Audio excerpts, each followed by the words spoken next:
Hey guys, welcome back to Sleep into Power. I'm NJ, and before we begin tonight's journey, I'd just like to say a huge thank you to every single one of you for being here. Whether you're listening before bed, relaxing after a long day, studying, or simply escaping into history, I truly appreciate your support. If you'd like to help support the channel and allow me to continue creating these long-form documentaries, you can support Sleep into Power through Buy Me a Coffee using the link in the description. Every contribution genuinely helps improve the quality of future videos. If you're enjoying these documentaries, you'll also find my book, Sleep into Power, linked below. It's filled with practical ideas and techniques to help you unlock your potential and create the life you truly want. If you'd prefer to listen without YouTube, all of these documentaries are also available on Spotify, so you can enjoy them wherever you are. And if you're interested in guided meditations, visualization, manifestation, and deep relaxation, be sure to check out my second channel, Meditate into Power, where you'll find peaceful guided meditations designed to help you relax, sleep deeply, and reconnect with your highest self. I'd also love to know where in the world you're listening from tonight, so leave a comment below telling me your country, city, or town.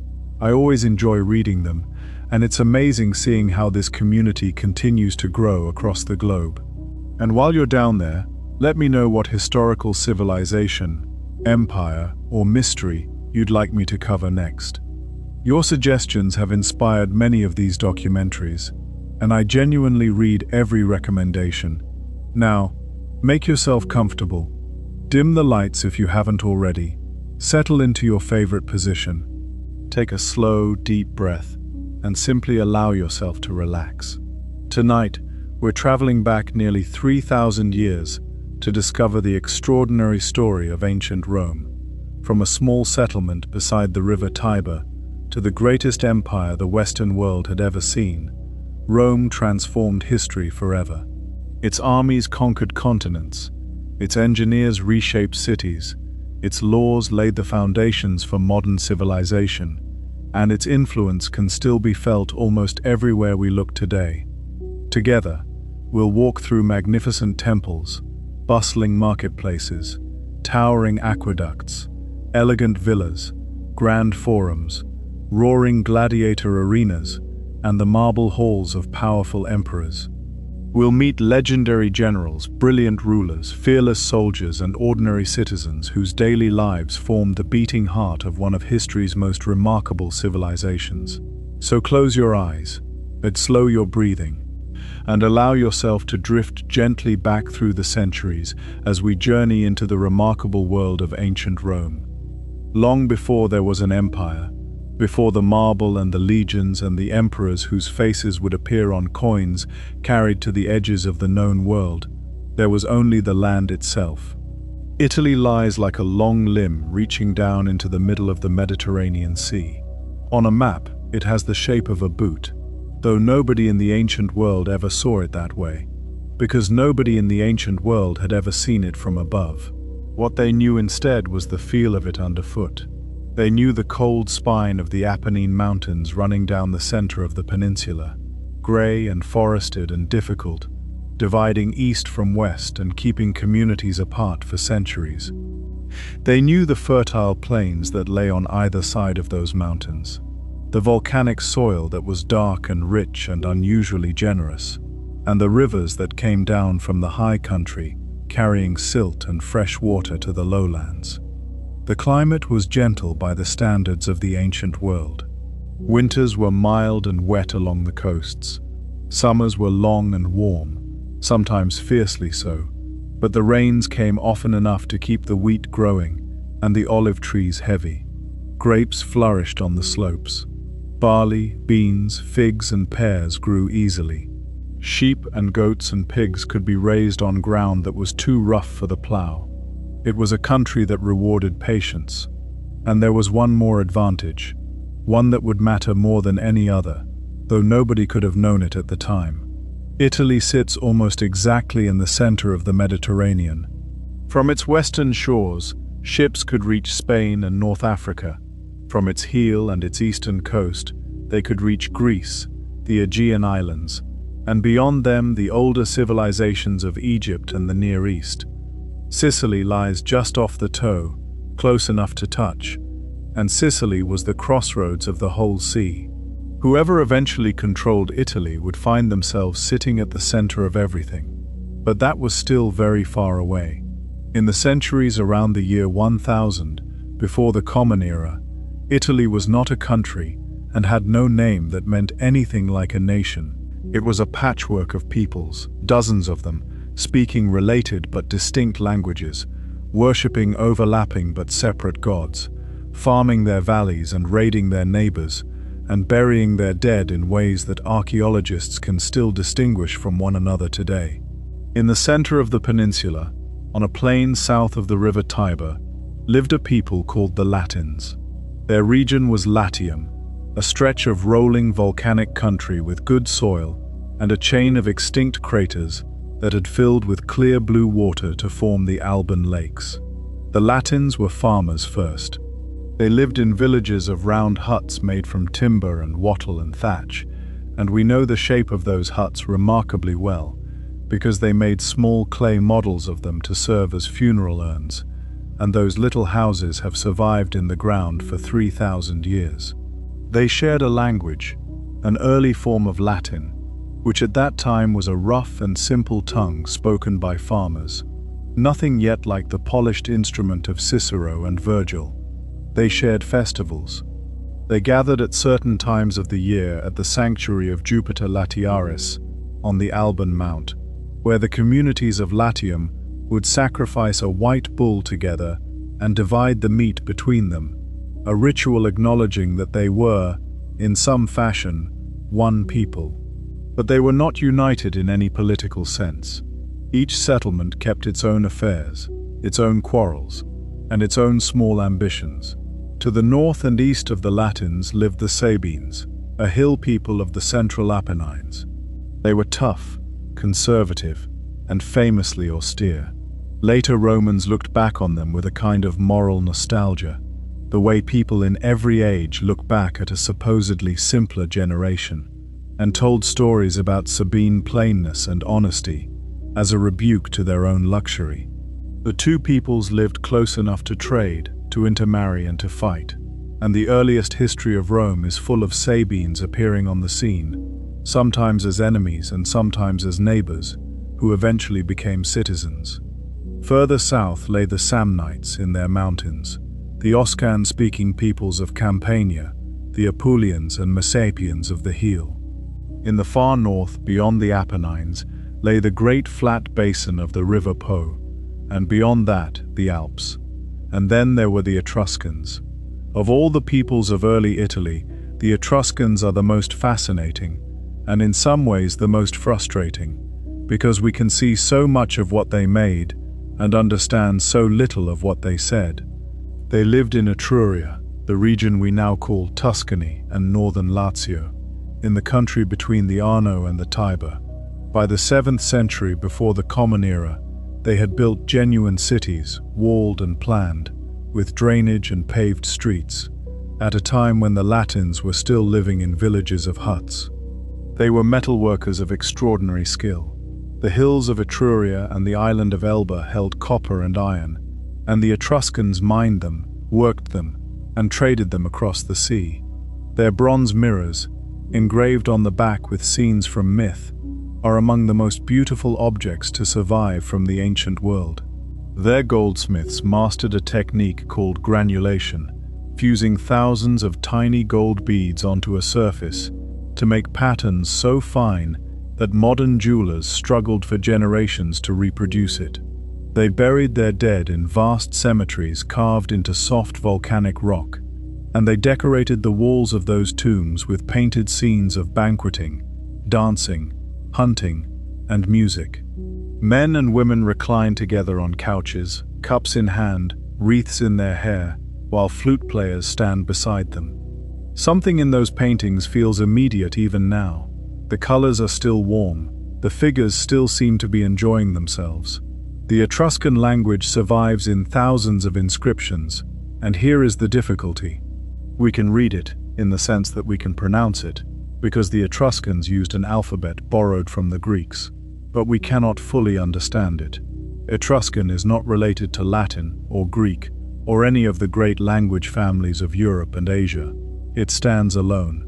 We know a few hundred words, mostly from short funerary texts that repeat the same phrases, and beyond that, the meaning fades. Where the Etruscans came from is a question that has been argued over for more than 2,000 years. The Greek historian Herodotus wrote that they had migrated from Lydia in Asia Minor. Another ancient writer, Dionysius of Halicarnassus, disagreed and insisted they had always been in Italy.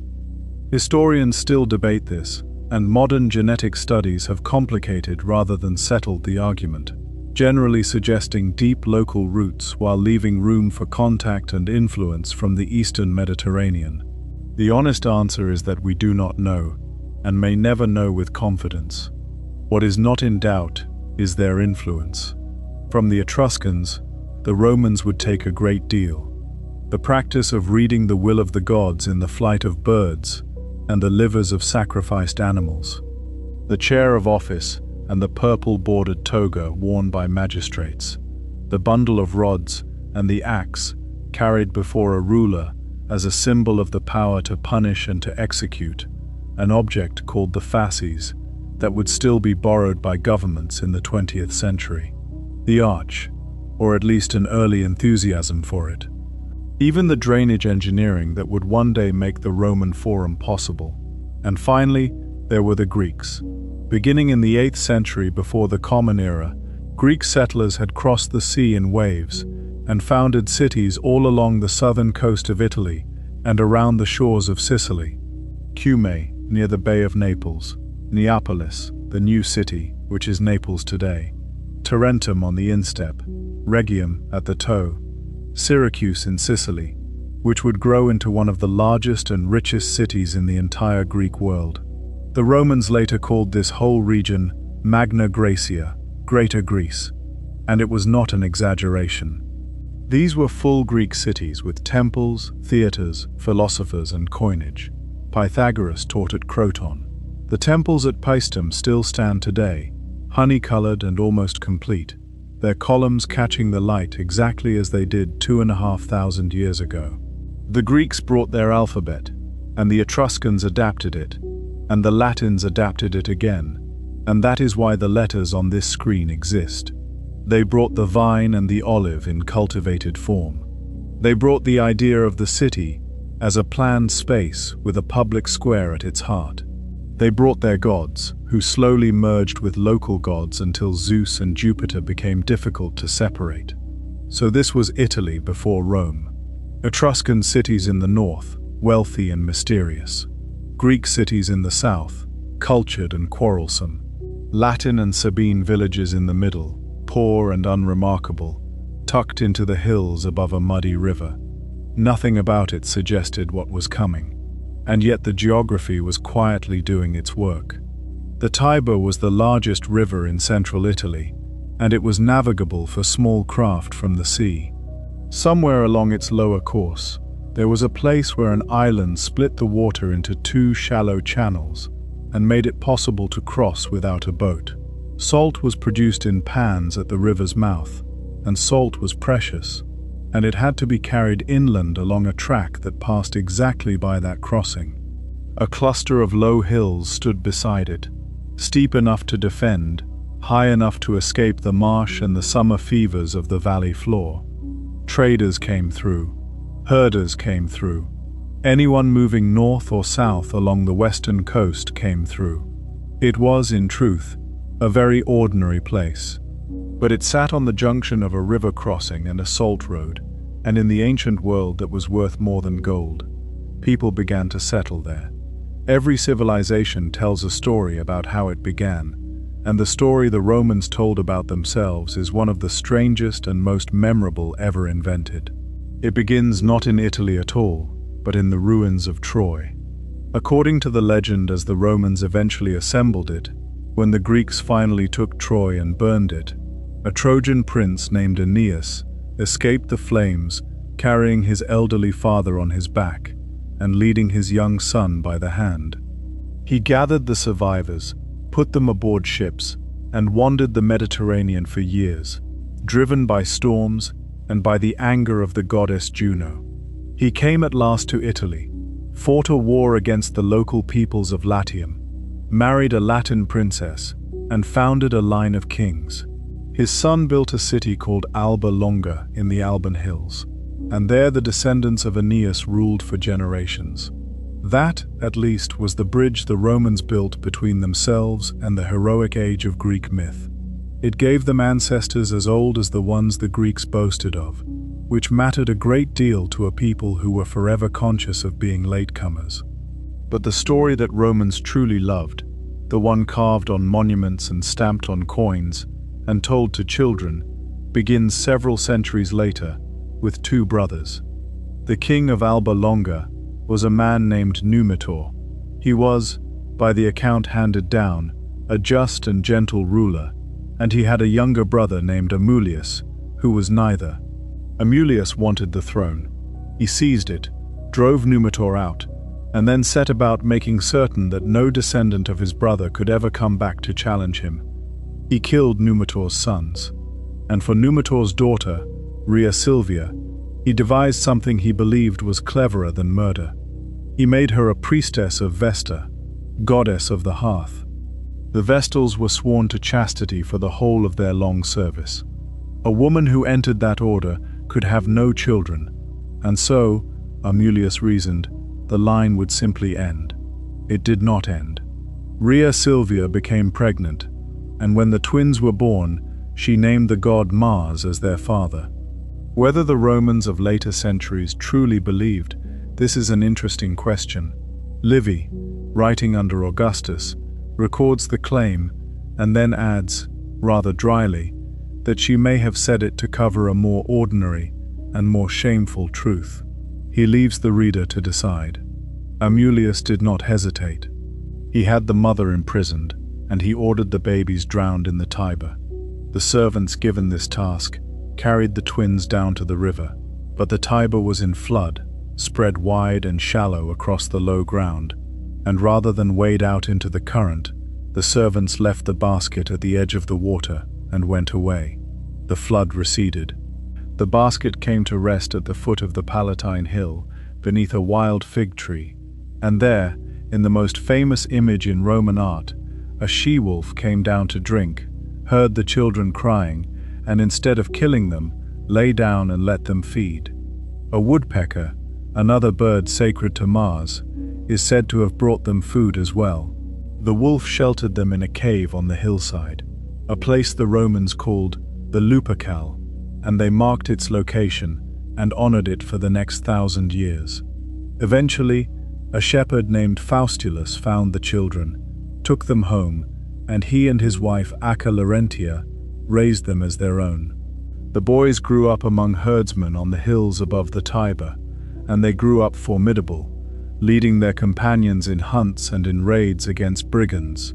Even the ancient sources hint that the line between defending the flocks and stealing other people's was not always sharply drawn. The truth came out through a quarrel. Remus was captured during a dispute with the herdsman of Numitor, and brought before Numitor himself, who was living out his exile quietly nearby.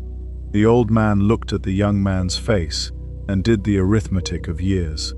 Faustulus, alarmed, told Romulus what he had long suspected about the children he had raised. The brothers gathered their followers, marched on Alba Longa, killed Amulius, and restored their grandfather to his throne. And then, rather than stay and inherit a kingdom, they decided to build one of their own, at the place where the river had spared them. This is where the story turns dark. They could not agree where to build. Romulus wanted the Palatine Hill, Remus preferred the Aventine. They could not agree who should rule, or whose name the city should carry. They agreed at last to let the gods decide by augury, by watching the sky for birds. Remus saw 6 vultures first. Then Romulus saw 12. Each claimed victory, one on the grounds of priority, the other on the grounds of number, and their supporters took up the argument, and the argument became a fight. Romulus began marking out the boundary of his city, ploughing a furrow to show where the walls would stand. Remus, mocking him, leapt over the line.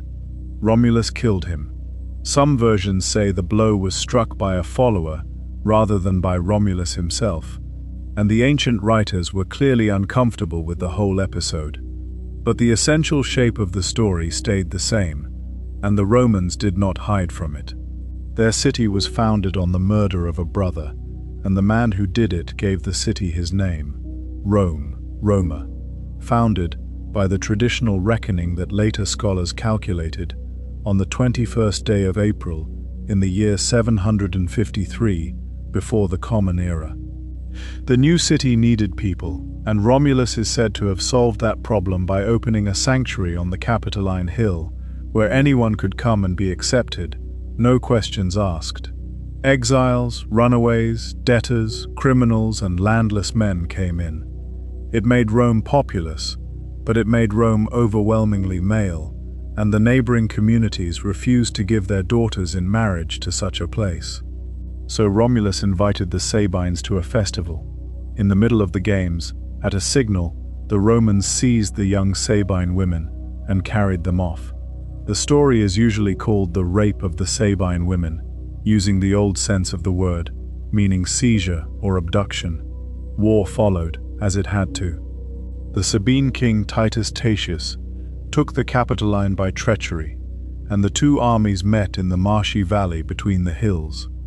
And then, in the middle of the battle, according to the legend, the Sabine women themselves ran between the lines, pleading with their fathers on one side and their new husbands on the other to stop.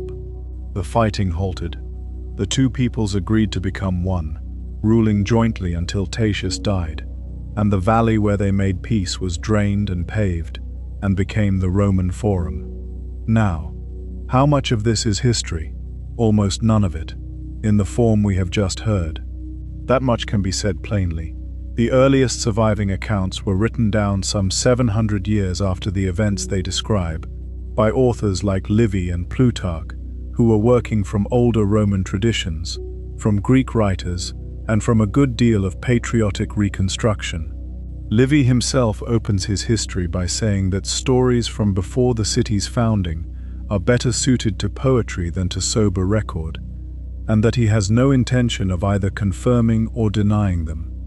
Historians debate a great deal about what, if anything, lies underneath. The names Romulus and Remus look suspiciously as though they were invented backwards from the name of the city, rather than the other way round. The twin founders, the divine father, the exposure of infants, the animal that saves them, the fratricide. All of these are motifs that appear in the foundation stories of many cultures, and their presence here suggests myth-making rather than memory. And yet archaeology has been kinder to the story than scholars once expected. On the Palatine Hill, excavation has revealed post holes cut into the rock, the footprints of huts from around the 8th century before the Common Era, which is broadly the period the traditional date points to. There is evidence of a defensive wall or boundary at the foot of the hill from roughly that time.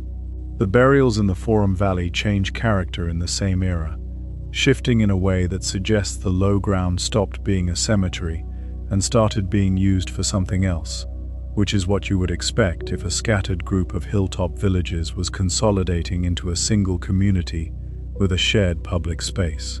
So the shape of it may be right, even if the details are invention.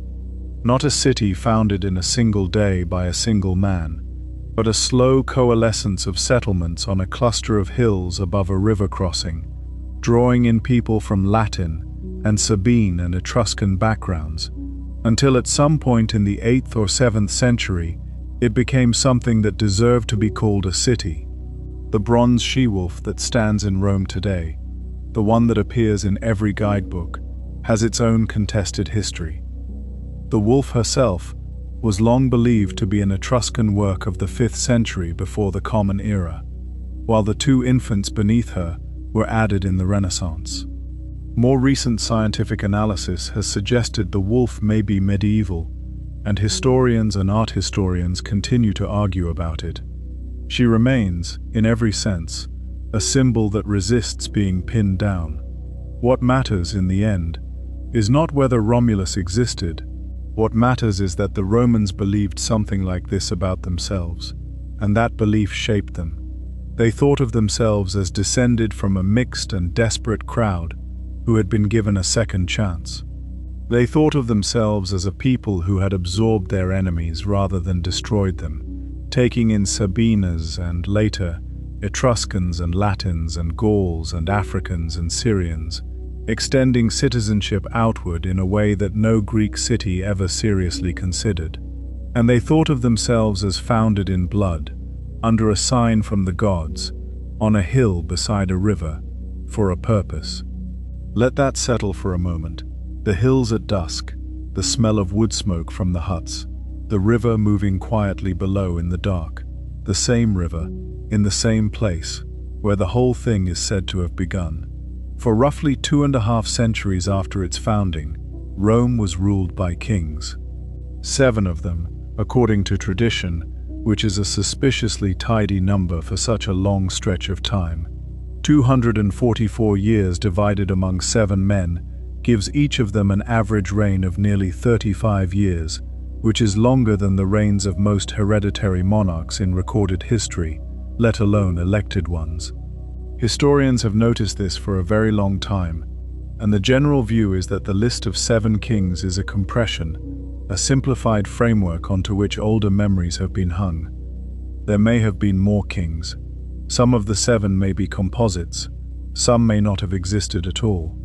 But the tradition tells us something valuable, even where it is unreliable. Because the Romans gave each king a distinct character and a distinct contribution, and taken together those contributions form a portrait of how Rome believed it had become itself. Romulus was the founder and the warrior, the one who gave the city walls and an army and its first 100 senators.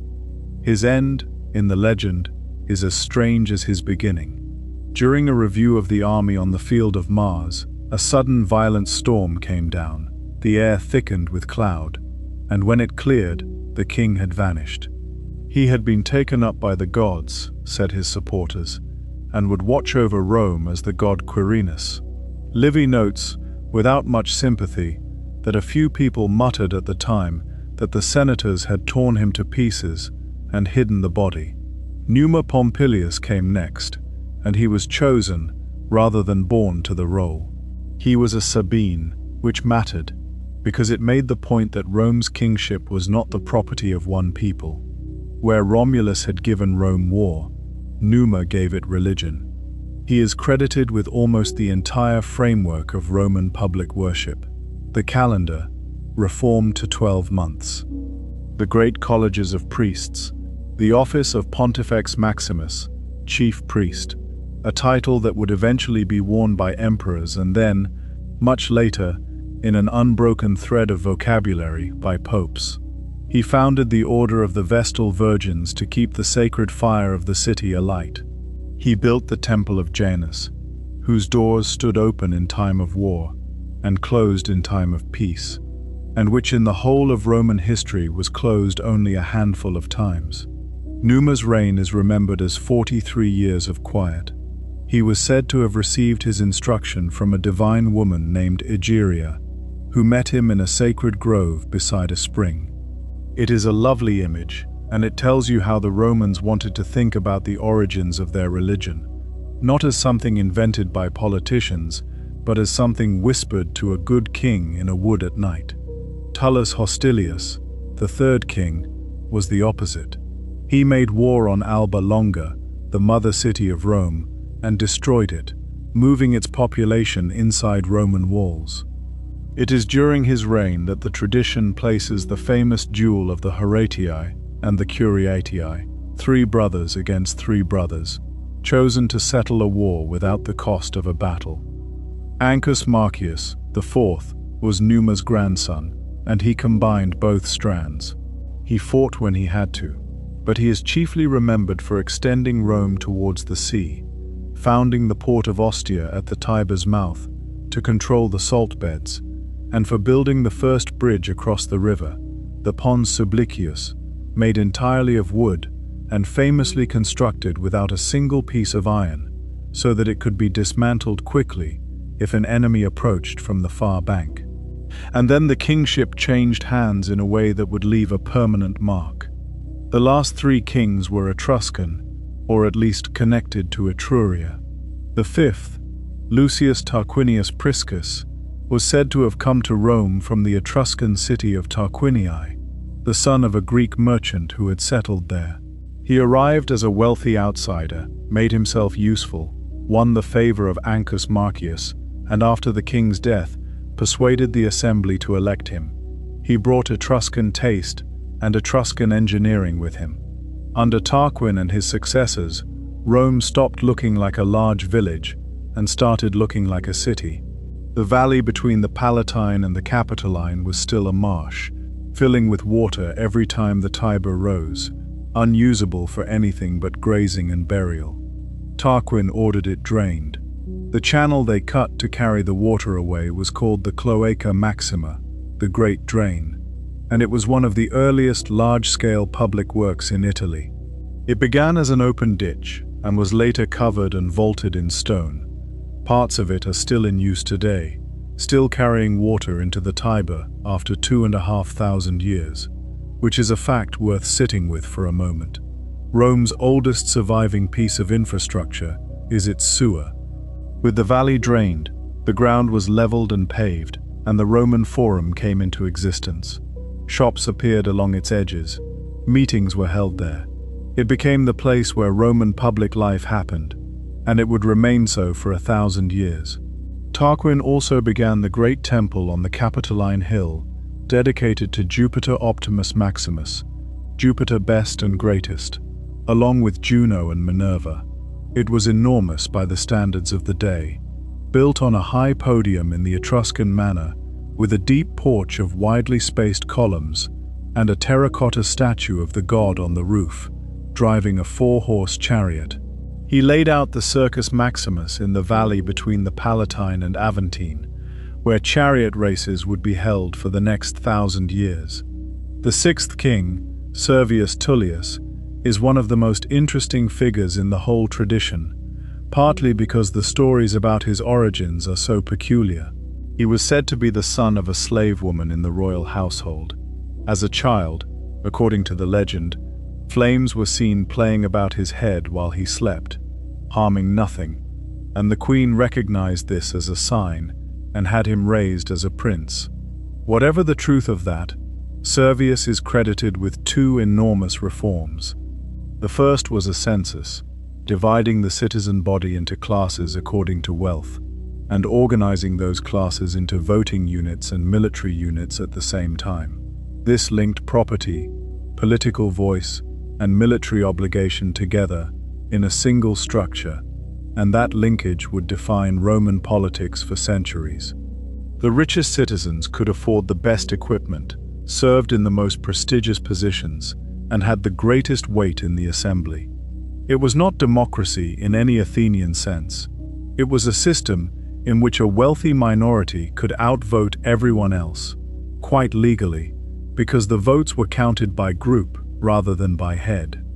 The second was a wall, a great circuit of fortification enclosing all 7 hills, far larger than anything Rome had needed before.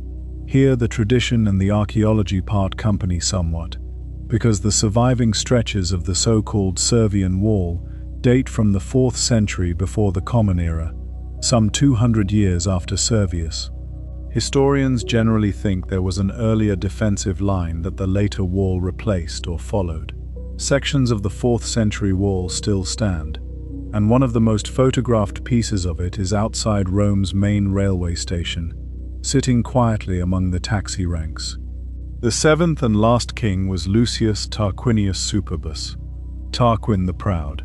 He came to power by murder, killing Servius Tullius with the encouragement, according to the tradition, of his own wife, who was Servius's daughter. He ruled without consulting the Senate. He executed men on suspicion and confiscated their property. He used forced labor on his building projects.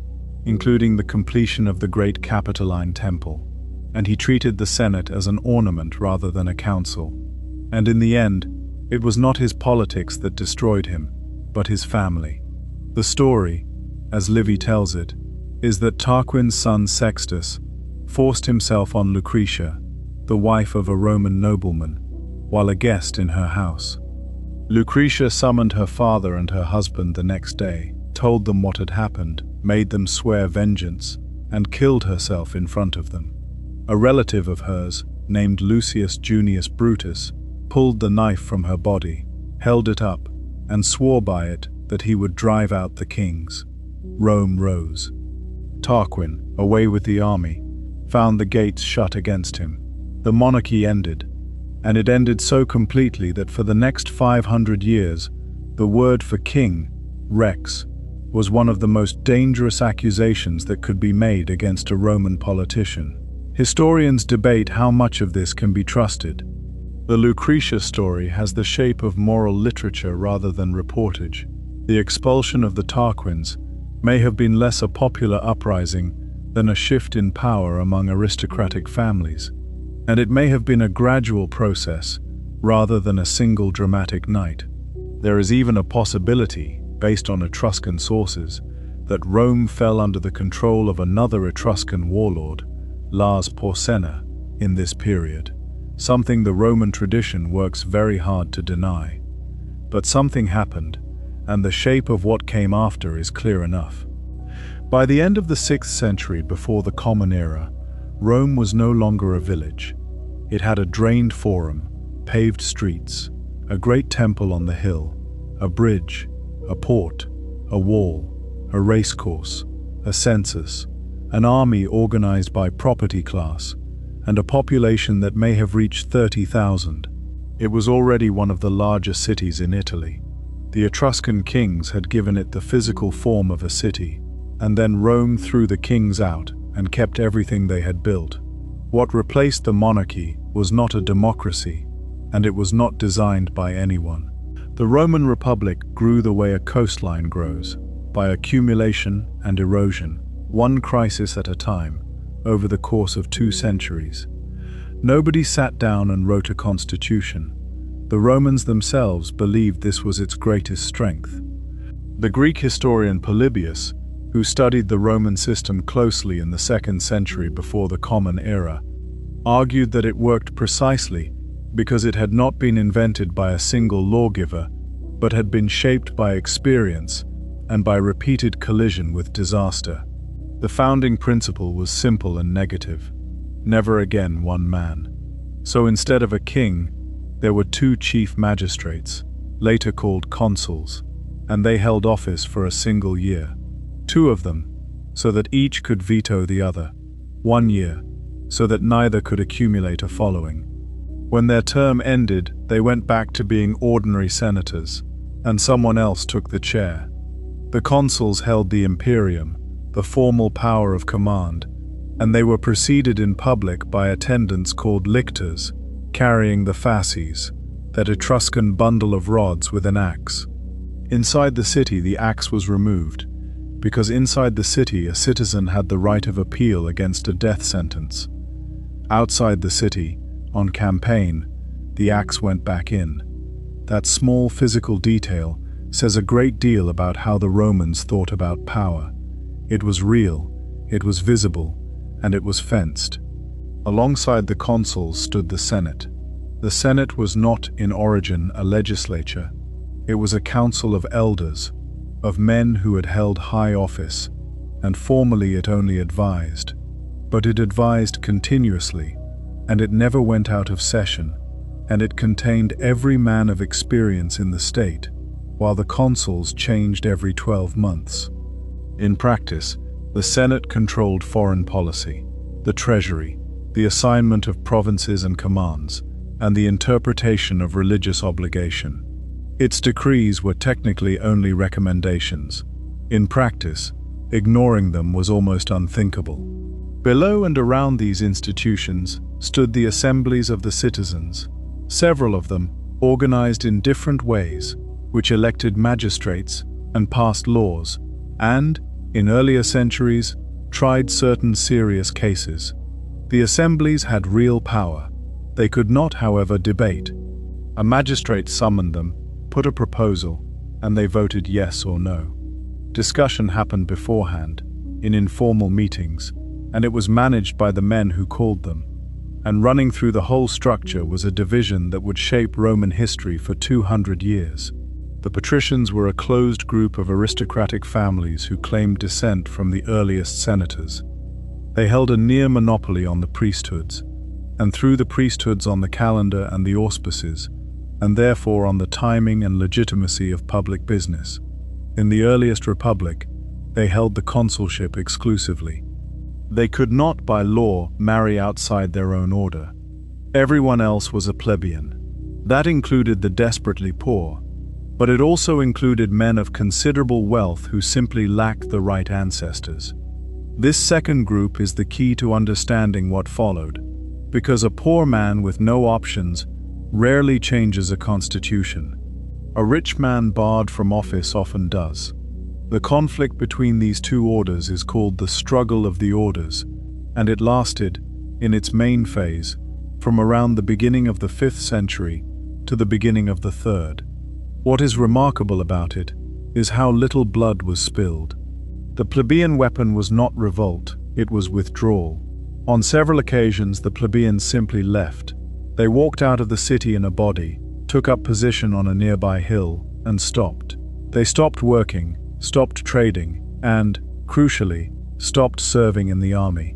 Rome at that period was at war almost continuously with its neighbors, and an army that has gone home is an argument that cannot be answered. The first of these secessions, traditionally dated to 494, before the Common Era, produced the office that would define plebeian power, the tribunes of the plebs. A tribune could not command an army or govern a province. His power was almost entirely obstructive, and it was extraordinary. He could physically interpose himself between a citizen and a magistrate and stop an arrest. He could veto legislation, elections, and eventually decrees of the Senate with a single spoken word. His person was declared sacrosanct, meaning that anyone who laid a hand on him was cursed and could be killed without trial. His house door had to stand open day and night so that any citizen could reach him, and he was not permitted to leave the city for a full night during his term. It was a strange, powerful, entirely negative office, and centuries later, when the Republic was dying, ambitious men would find it the most useful tool in Roman politics. The other great achievement of the early plebeian movement was the writing down of the law. Before this, the law was unwritten custom, and the men who knew it and interpreted it were patricians, and they were also the judges. A plebeian in a dispute could be told what the law was by the same men who benefited from it. The demand was straightforward: write it down, publish it, and let everyone see. Around the middle of the 5th century before the Common Era, a commission of 10 men was appointed to do exactly that. The result was the 12 tables, inscribed on bronze, and set up in the forum for anyone to read. They were not a charter of liberty. They were a working legal code of a small agricultural society, dealing with property boundaries, inheritance, debt, damage to crops, injury, and the procedure of summoning a man to court.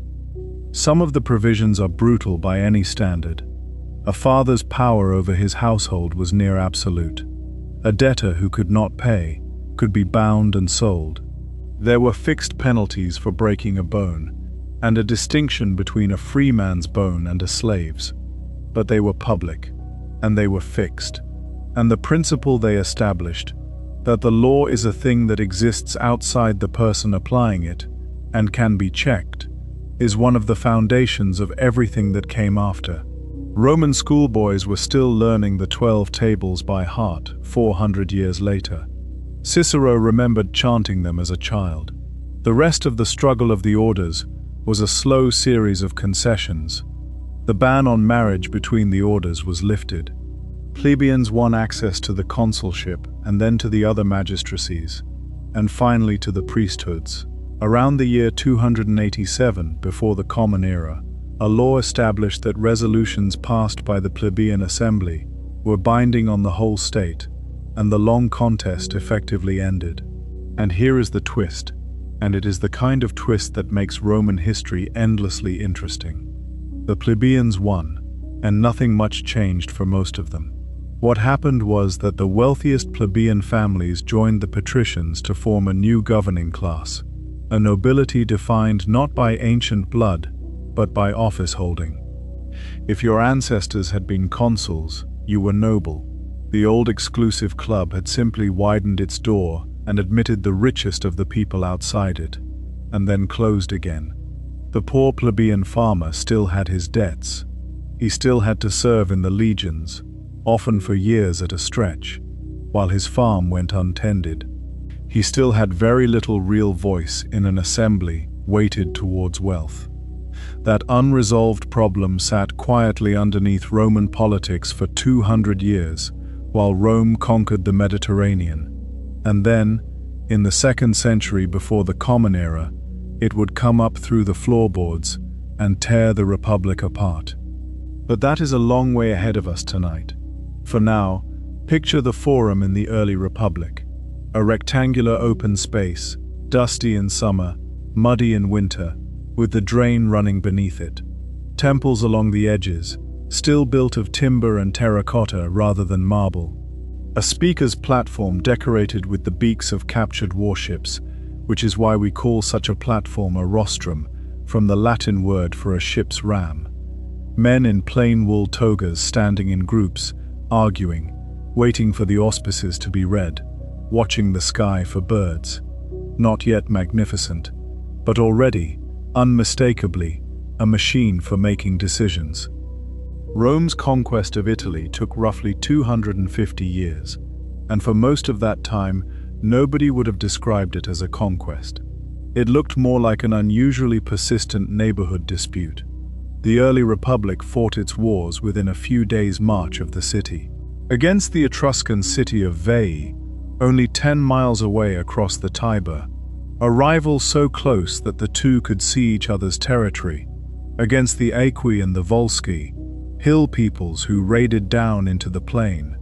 Against its fellow Latin cities, who were sometimes allies and sometimes enemies, and were increasingly uneasy about how large Rome was becoming. Veii fell after a long siege, traditionally lasting 10 years, in deliberate echo of Troy. Its territory doubled the size of Roman land at a stroke. And then, around 390 before the Common Era, came the catastrophe that Romans still spoke of with a shiver 4 centuries later. A warband of Gauls, part of the Celtic migration that had been pushing into the Po Valley from beyond the Alps, came south. The Roman army met them at the river Allia, a few miles from the city, and was destroyed. The Gauls entered Rome and sacked it. Only the Capitoline Hill held out, saved, according to the legend, when the sacred geese of Juno raised the alarm during a night assault. The Gauls eventually left, having been paid to go. When the Romans complained that the weights being used to measure the gold were rigged, the Gallic chieftain Brennus is said to have thrown his sword onto the scale and said, in the most quoted 2 words of early Roman history, "Woe to the vanquished." The city was rebuilt in a hurry, which is why the street plan of ancient Rome was always a confusing tangle, compared with the neat grids of later Roman colonies. And a memory was fixed in the Roman mind, a dread of the Gauls specifically, and of invasion generally, that would influence Roman decisions for the next 400 years. Then Rome recovered, and something in it had hardened. The Latin War came in the middle of the 4th century. Rome's Latin allies, alarmed at Roman dominance, went to war against it and lost. And the settlement Rome imposed afterwards, in 338, before the Common Era, is one of the genuinely important moments in world history, though it involved no famous battle and produced no memorable speech. Rome did not destroy the Latin cities. It did not enslave them or garrison them harshly. Instead, it dissolved their league and made a separate arrangement with each one, and the arrangements varied. Some communities received full Roman citizenship. Some received a partial citizenship, carrying the right to trade and marry with Romans, and the possibility of full citizenship later, but without the vote. Some remained nominally independent allies, keeping their own laws and government, required only to supply soldiers when Rome went to war. Nobody paid tribute in cash. They paid in men. The effect of this was extraordinary. Every war Rome fought made its army larger, because every defeated enemy became a source of soldiers, and because the terms were survivable, because a defeated community kept its land, its gods, and its local government. There was far less incentive to rebel than there would have been under a harsher system. Rome was building an alliance that fed itself. The Samnites were the great test. They were a confederation of Oscan-speaking peoples living in the rugged mountains of south-central Italy, and they were tough, mobile, and utterly unlike the city-states Rome was used to fighting. They had no single capital to capture. They fought 3 long wars against Rome, spanning more than 50 years, and at one point, they came very close to ending the whole Roman project. In 321, before the Common Era, a Roman army marched into a narrow wooded pass called the Caudine Forks and found the far end blocked. Turning back, they found the entrance blocked too. There was no battle. There was simply no way out and no food. The entire army surrendered. The Samnite commander, unsure what to do with them, is said to have sent to his father for advice. The old man's first answer was to let them all go unharmed, to earn Roman gratitude. His second answer, when pressed, was to kill every one of them, to break Roman power permanently. The Samnites did neither. They took hostages, made the Romans pass under a yoke of spears as a public humiliation, and released them. It was the worst possible choice. Rome felt the shame without losing the strength, repudiated the treaty as soon as it decently could, and came back. What the Samnite Wars did to Rome was to reshape its army. The old system, inherited from the Greeks and the Etruscans, was the phalanx, a solid block of heavily armored men with long spears, shoulder to shoulder, shields overlapping, advancing as one mass. It was devastating on flat open ground and nearly useless in broken country, and Samnium was nothing but broken country. So the Romans took the block apart. They developed the Manipular Legion, dividing the army into small units, each of about 120 men, arranged in 3 lines with gaps between them, like the squares on a chessboard. The gaps meant the lines could move independently, pass through one another, and adapt to uneven ground. The front line engaged, and when it tired, it withdrew through the gaps, and the second line came forward, fresh. The third line, the oldest and steadiest men, stood in reserve, and there was a Roman expression for a desperate situation. It has come to the triarii. The long spear was replaced for most troops by the pilum, a heavy javelin thrown at close range before contact, and the gladius, a short stabbing sword used behind a large curved shield in the crush of close combat. And underneath the tactics was the thing that really made the difference, which was not clever at all. It was discipline, and it was relentless. Roman military discipline was famous in the ancient world, and it was, by our standards, savage. A soldier who fell asleep on watch was beaten to death by his own comrades. A unit that broke in the face of the enemy could be punished by decimation, in which 1 man in 10, chosen by lot, was killed by the other 9. That punishment was rare, but it existed, and everyone knew it existed. Ordinary daily life was less dramatic and almost as demanding. Roman armies did not simply camp at the end of a day's march. They built a fortified camp every night, with a ditch and a rampart and a palisade, to the same plan, in the same layout, wherever they were. Every soldier carried a stake, a spade and a saw among his equipment. A Roman army that had marched 20 miles then dug for 2 hours before eating. An enemy could beat a Roman army in the field. Beating a Roman army in its camp was a very different proposition. And behind the army came the roads. In 312 before the Common Era, during the Samnite Wars, the censor Appius Claudius Caecus began construction of a road running south from Rome towards Capua, and later extended all the way to Brundisium on the heel of Italy, the Via Appia. It was straight where straightness was possible, engineered with drainage and a proper foundation, and paved in stone. It was not built for trade, though trade used it. It was built so that legions could move fast, in any weather, all year. An army that could reinforce a threatened region in days rather than weeks changes the arithmetic of an entire war. And at the far end of the roads, and at intervals along them, Rome planted colonies. Settlements of Roman and Latin citizens, given land, laid out on a grid, with a forum in the middle and a wall around the outside, placed deliberately in newly conquered or strategically important territory. Each one was a garrison that fed itself, a permanent statement of ownership, a market, a court, and a small copy of Rome. Latin spread along the roads with them. Roman law spread with them. Roman building spread with them. By around 270 before the Common Era, Rome controlled the entire Italian peninsula south of the Po Valley. Not as a territory it administered directly, but as a network. Roman citizens at the center, Latin communities around them, allied cities beyond that, all of them tied to Rome by individual treaties, and all of them owing soldiers. Rome could now put into the field, and more importantly, could replace, armies on a scale that no Mediterranean power had ever faced. It had not planned any of this. It had simply survived, one war at a time, and absorbed what it defeated. And now, looking south from the toe of Italy, across a narrow strait, it could see Sicily.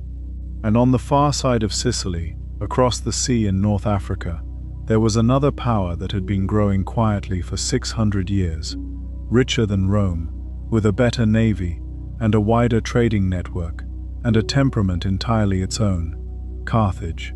Carthage was old before Rome existed.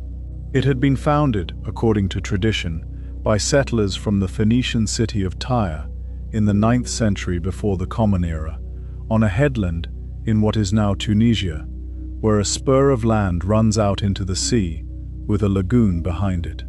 The Romans called the Carthaginians Poeni, from the same root as Phoenician, which is why these wars are called Punic. By the 3rd century before the Common Era, it was probably the wealthiest city in the western Mediterranean. Its harbor was a marvel of engineering, a rectangular commercial basin opening into a circular military one, ringed with covered shipsheds, capable of holding well over 100 warships. Its merchants traded along the coast of Africa, out through the Straits of Gibraltar to the Atlantic tin routes, into Spain, into Sardinia, into Sicily. Its hinterland grew grain and olives on a scale the Romans envied enough to translate a Carthaginian agricultural manual into Latin after they destroyed the city that produced it. Its politics were run by a council of wealthy families. Its wars were mostly fought by mercenaries, hired from Spain, Gaul, Numidia, and the Balearic Islands. Professional soldiers paid in silver. For centuries, Rome and Carthage had no reason to quarrel. They signed treaties. Carthage was a sea power, Rome was a land power, and Carthaginian ships had actually helped Rome against a Greek invader a generation earlier. Then both of them ended up on Sicily. The First Punic War began in 264, before the Common Era, over a squalid dispute involving a band of Italian mercenaries who had seized the city of Messana, on the strait between Sicily and Italy, and then appealed to both Carthage and Rome for protection when threatened. It should have been a minor affair. It lasted 23 years, and became, by some measures, the longest continuous war in ancient history.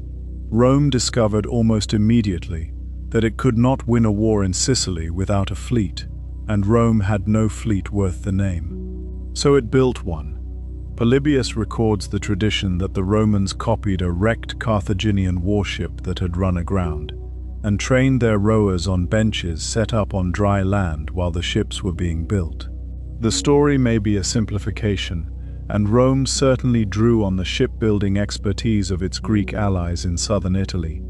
But the essential fact stands: a land power built a navy from almost nothing and used it against the finest sailors in the Western Sea. They could not outsail the Carthaginians, so they changed the nature of the fight. They fitted their ships with a boarding bridge, a heavy plank with a spike on the end, hinged at the base of the mast so it could be swung out and dropped onto an enemy deck, pinning the two ships together. The Romans called it the corvus, the raven. Once the bridge was down, a sea battle became an infantry fight on a wooden platform, and Roman legionaries were very good at infantry fights. At Mylae in 260, and repeatedly afterwards, it worked. The war ground on for 2 decades. Rome lost entire fleets, sometimes to Carthaginian action, and sometimes to storms, and Polybius reports losses that would be almost unbelievable if they were not so consistently recorded. Tens of thousands of men drowned, and each time, Rome built again, eventually funding a final fleet through what amounted to voluntary loans from its own wealthy citizens. In 241, off the Aegates Islands, that last Roman fleet caught a Carthaginian relief convoy heavy with supplies and destroyed it. Carthage, exhausted and unable to pay its mercenaries, sued for peace. It gave up Sicily, which became Rome's first province, and paid an enormous indemnity. And here the seeds of the next war were planted. In the aftermath, while Carthage was distracted by a savage revolt of its own unpaid mercenaries, Rome seized Sardinia and Corsica and increased the indemnity. It was an act of pure opportunism, and even Roman writers later admitted it was indefensible. Carthage did not forget. A Carthaginian general named Hamilcar Barca, who had fought the Romans to a standstill in Sicily and had never been defeated in the field, took his family and his army to Spain and began building a new empire there, funded by Spanish silver mines. And according to a story that Hannibal himself is said to have told years later to a Hellenistic king, before leaving for Spain, his father took him, aged 9, to an altar and made him swear an oath never to be a friend to Rome. Hannibal Barca took command in Spain at 26. In 219 he attacked Saguntum, a Spanish city allied to Rome, and took it after an 8-month siege. Rome sent an embassy to Carthage demanding his surrender. The Carthaginian council refused. The Roman envoy, according to Livy, gathered up a fold of his toga and said that he carried in it both peace and war, and Carthage could choose. The council told him to give whichever he preferred. He shook out war. Rome's plan was straightforward. One army would go to Spain, one to Africa, and Carthage would be crushed between them. Hannibal did something nobody expected. He marched overland. Out of Spain with an army of perhaps 50,000 infantry, 9,000 cavalry, and 37 elephants. Across the Pyrenees, across southern Gaul, fighting local tribes. Across the Rhone, where he got the elephants over the river on rafts covered with earth so they would not realize they had left dry land. And then in autumn, he turned towards the Alps. Historians have argued for 200 years about which pass he used, and the debate is not settled. What is agreed is the character of the crossing. 15 days in the high mountains, with an army that had never seen snow, hostile tribes rolling stones down from the ridges, paths so narrow that pack animals went over the edge, a rockfall blocking the route, which Polybius says the army cleared by building fires against the stone and then working at it with tools, a detail that later writers embellished into a tale of splitting rock with vinegar. Men froze, men fell, men simply stopped. Hannibal came down into the plain of the River Po with perhaps 20,000 infantry and 6,000 cavalry. He had lost more than half his army before meeting a single Roman soldier. Almost all of the elephants died within months, most of them during the first winter in Italy. And with what was left, he proceeded to inflict on Rome the three worst defeats in its history. At the river Trebia in December 218, he provoked a Roman army into crossing an icy river before breakfast, then hit them in the flank with cavalry, and in the rear with a force he had hidden overnight in a streambed. At Lake Trasimene in 217, he ambushed an entire consular army in morning fog along a narrow shore, trapping them between the hills and the water. The Roman commander was killed. Around 15,000 men died in a few hours. And then, in August 216, near a village in Apulia called Cani, he did something that is still taught in military academies. Rome had raised the largest army it had ever assembled, perhaps 80,000 men. Hannibal had around 50,000, but he had far better cavalry, most of it Numidian and Spanish. He drew his infantry up in a line that bulged forward in the center, with his weakest troops at the point of the bulge, and his best African veterans held back at the ends. The Romans, in a deep and dense formation, pushed straight into the middle.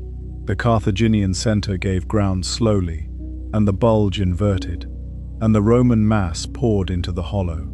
The African veterans on the wings turned inward. The Carthaginian cavalry drove the Roman horse off the field, then came back and closed the rear. An army of 80,000 men was surrounded by an army of 50,000, and then killed, over the course of a long summer afternoon. The men in the center of the Roman mass could not raise their arms. Polybius gives the Roman dead as around 70,000, Livy somewhat fewer, and historians continue to debate the true figure, but by any accounting, it was one of the bloodiest single days in the history of warfare. Among the dead were one of the consuls, 80 senators, and much of the political class of a generation.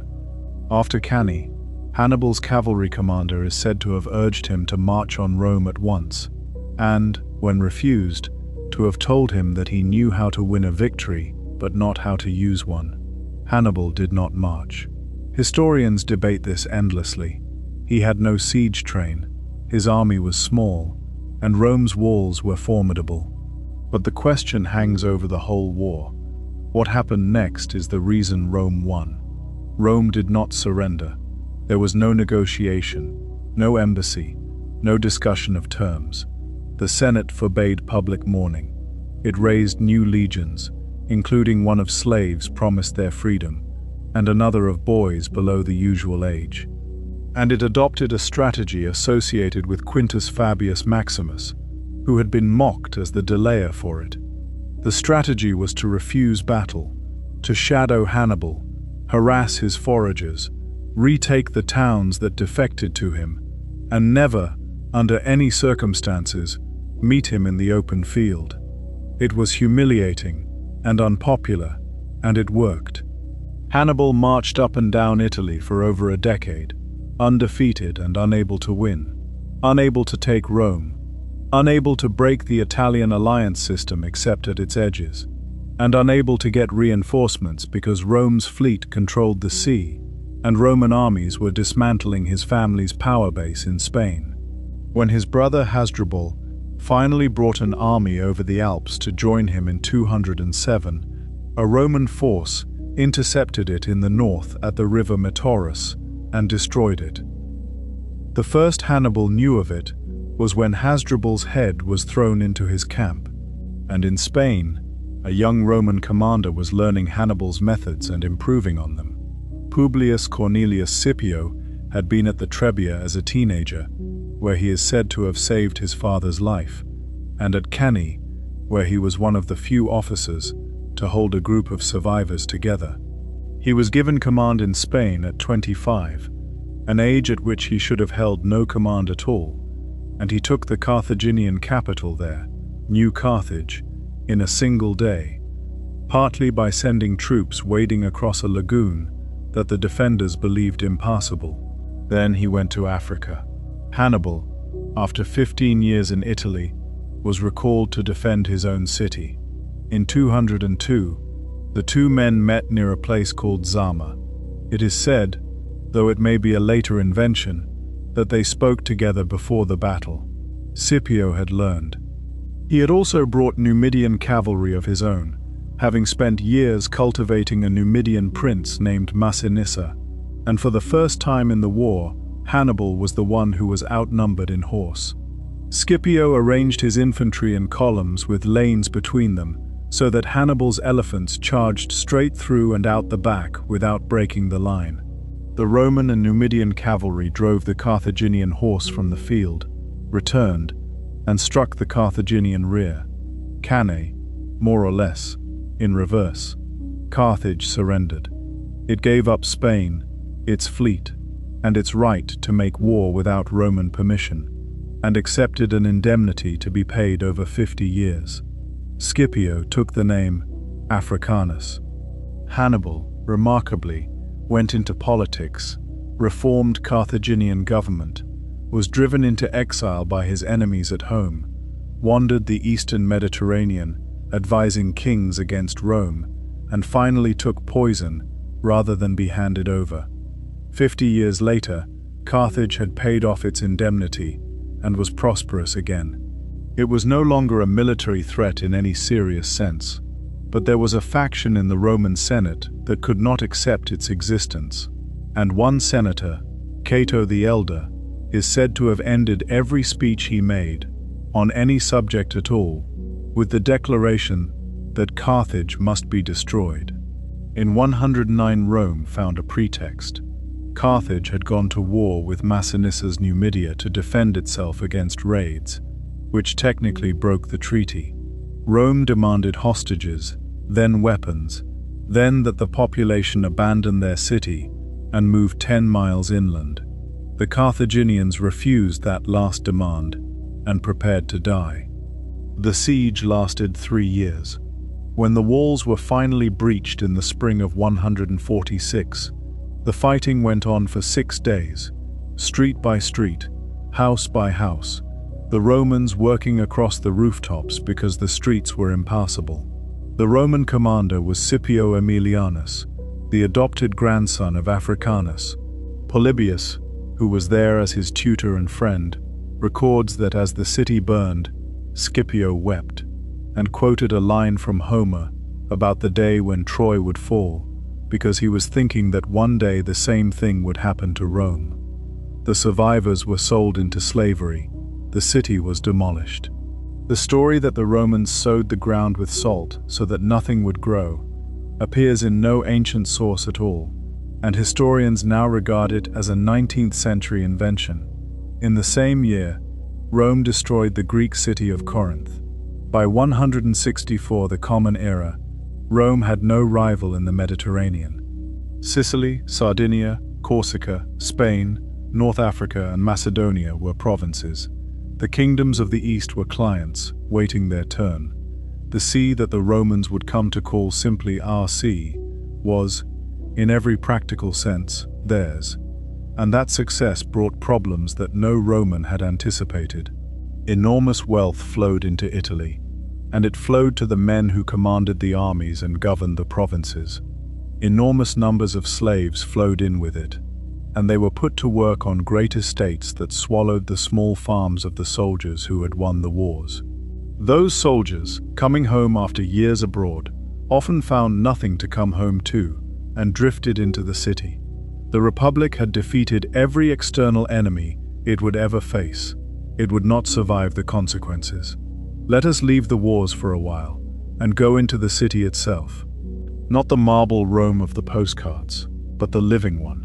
Say the 2nd century of the Common Era, when the empire is at its height, and the city holds perhaps 1 million people, the largest concentration of human beings anywhere on Earth, and will remain so for well over 1,000 years. It begins before dawn, with sound. Wheeled traffic was banned from the streets of Rome during daylight hours, a rule introduced by Julius Caesar and still in force generations later, which meant that everything the city consumed had to be brought in during the night. So the hours before sunrise were filled with the noise of carts on stone, The crack of drivers' whips, the complaints of oxen, the shouting of men trying to reverse a heavy wagon in a lane 4 feet wide. The poet Juvenal claimed that only the very rich could sleep in Rome, because only the very rich had houses set back far enough from the noise. Then the carts leave, and the birds start, and the shutters open. The streets are narrow. Most of them are not streets at all in the modern sense, but alleys, twisting, unplanned, following lines laid down when the city was rebuilt in a hurry after the Gauls burned it. They are paved with basalt blocks, worn into ruts. They are dirty. There is no organized collection of household waste, and chamber pots are emptied into the gutter or, in defiance of the law and to the fury of everyone below, out of upper windows. Above the streets rise the apartment blocks, the insulae, meaning islands, and they are the buildings in which the overwhelming majority of Romans actually lived. An insula might be 5 or 6 stories high, sometimes more, built of brick-faced concrete with wooden floors and timber-framed upper levels. The ground floor was usually shops, opening onto the street with wide doorways closed at night by wooden shutters. Above them, apartments, and the higher you went, the cheaper and worse they became. The best flats were on the first floor, spacious and sometimes elegant. The top floors were cramped rooms under the roof.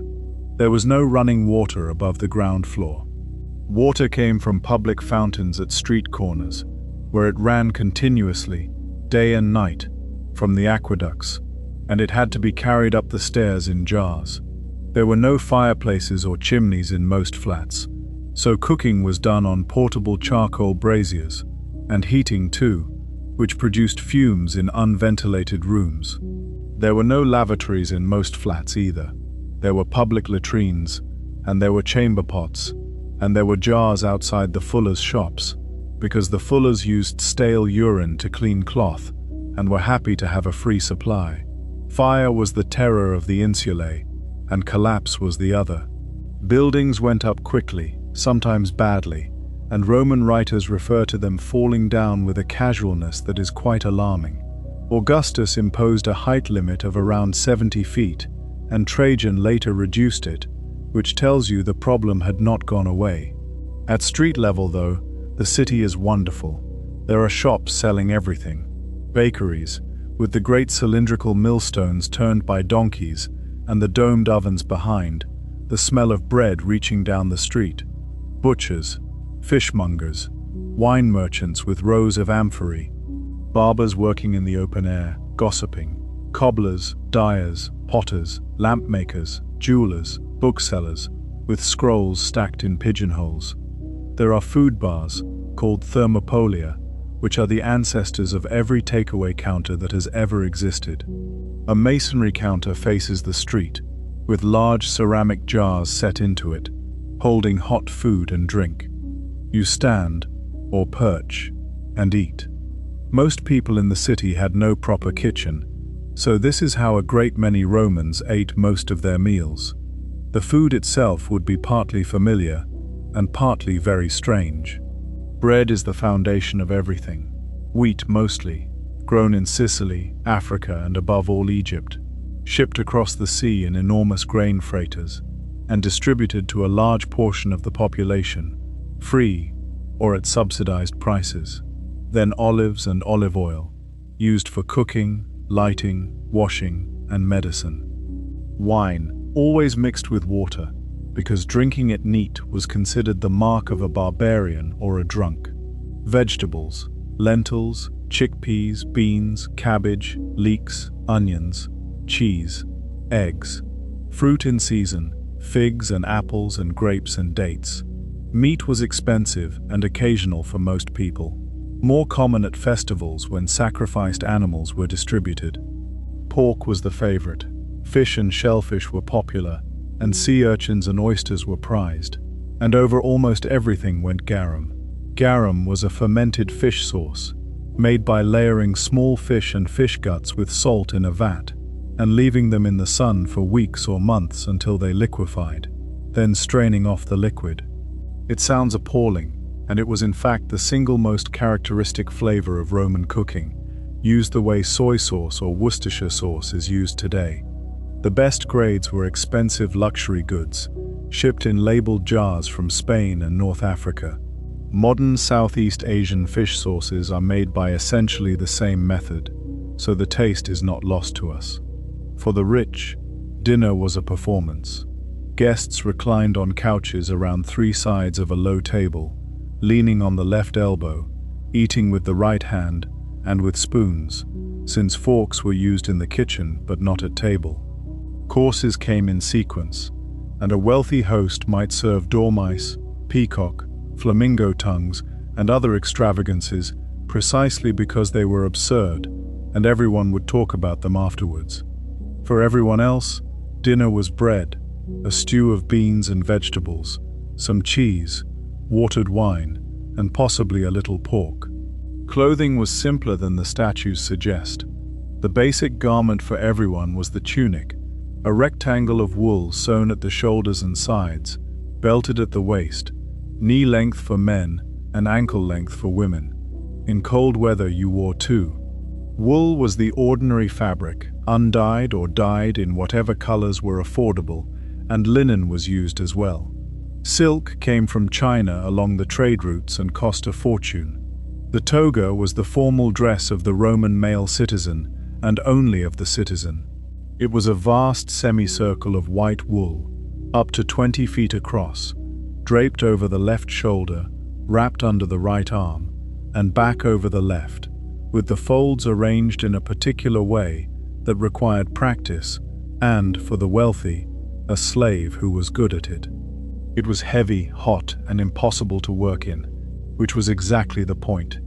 It announced that the wearer was a citizen and did not have to labor. A boy wore a toga with a purple border, and so did a magistrate. A boy also wore a small amulet on a cord around his neck, a bulla, to protect him. And when he came of age at around 15 or 16, he laid aside both the bordered toga and the bulla in a ceremony, put on the plain white toga of an adult man, and was taken down to the forum by his father to be registered. Women wore the tunic and, over it for formal occasions, the stola, a long pleated overdress that marked a respectable married woman, and outdoors, a large rectangular shawl called the palla, often drawn over the head. Hairstyles among wealthy women became extraordinarily elaborate in the imperial period, with towers of curls built over frames, and we can date sculptures with some precision by fashion alone. Religion was not something Romans did on one day of the week. It was continuous and domestic and woven through the ordinary hours.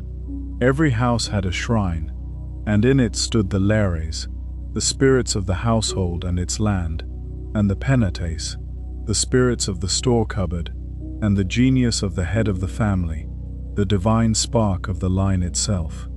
Offerings were made daily, small ones, a little food, a little wine, a garland. Vesta's fire in the hearth was the family's own share of the city's sacred fire. Every doorway had Janus, who looked both ways. Every crossroads had its own small shrine. Every spring, every grove, every boundary stone had a presence that could be offended. And the public calendar was crowded with festivals, so many that in some periods, well over 100 days of the year, carried some religious observance. There was Saturnalia in December, the great winter festival, when the normal order was inverted. Courts and schools closed. People wore informal clothes instead of togas, and a soft conical cap that was otherwise the mark of a freed slave. Gifts were exchanged, small things, candles and pottery figures. Gambling, illegal at other times, was permitted. Slaves were served by their masters, or at least the pretense was made, and a mock king of misrule was appointed to give absurd orders. It lasted for days, and it was, by every account, the most loved festival of the Roman year. There was Lupercalia in February, ancient and very strange, in which young men ran through the streets nearly naked, striking bystanders with strips of goat hide, a ritual associated with fertility and purification. There was Vestalia in June, when the innermost shrine of Vesta was opened to married women. There were the parentalia, days set aside for the family dead, when people went out to the tombs along the roads outside the city with food and flowers, and ate a meal beside them. Children were born into a world where survival was uncertain. Infant mortality was appallingly high by modern standards, and a Roman family might expect to lose several children. A child was not named immediately, but on the 8th or 9th day after birth, at a ceremony where the bulla was given. Education depended entirely on money. There was no state schooling of any kind. A poor child learned a trade from a parent and probably never read fluently. A child of moderate means went to a primary teacher, often in a rented room or under an awning at the edge of the forum, and learned to read, write, and count, chanting letters and copying onto wax tablets with a stylus, the flat end used to smooth the wax and start again. Beatings were routine and mentioned by every writer who remembered school.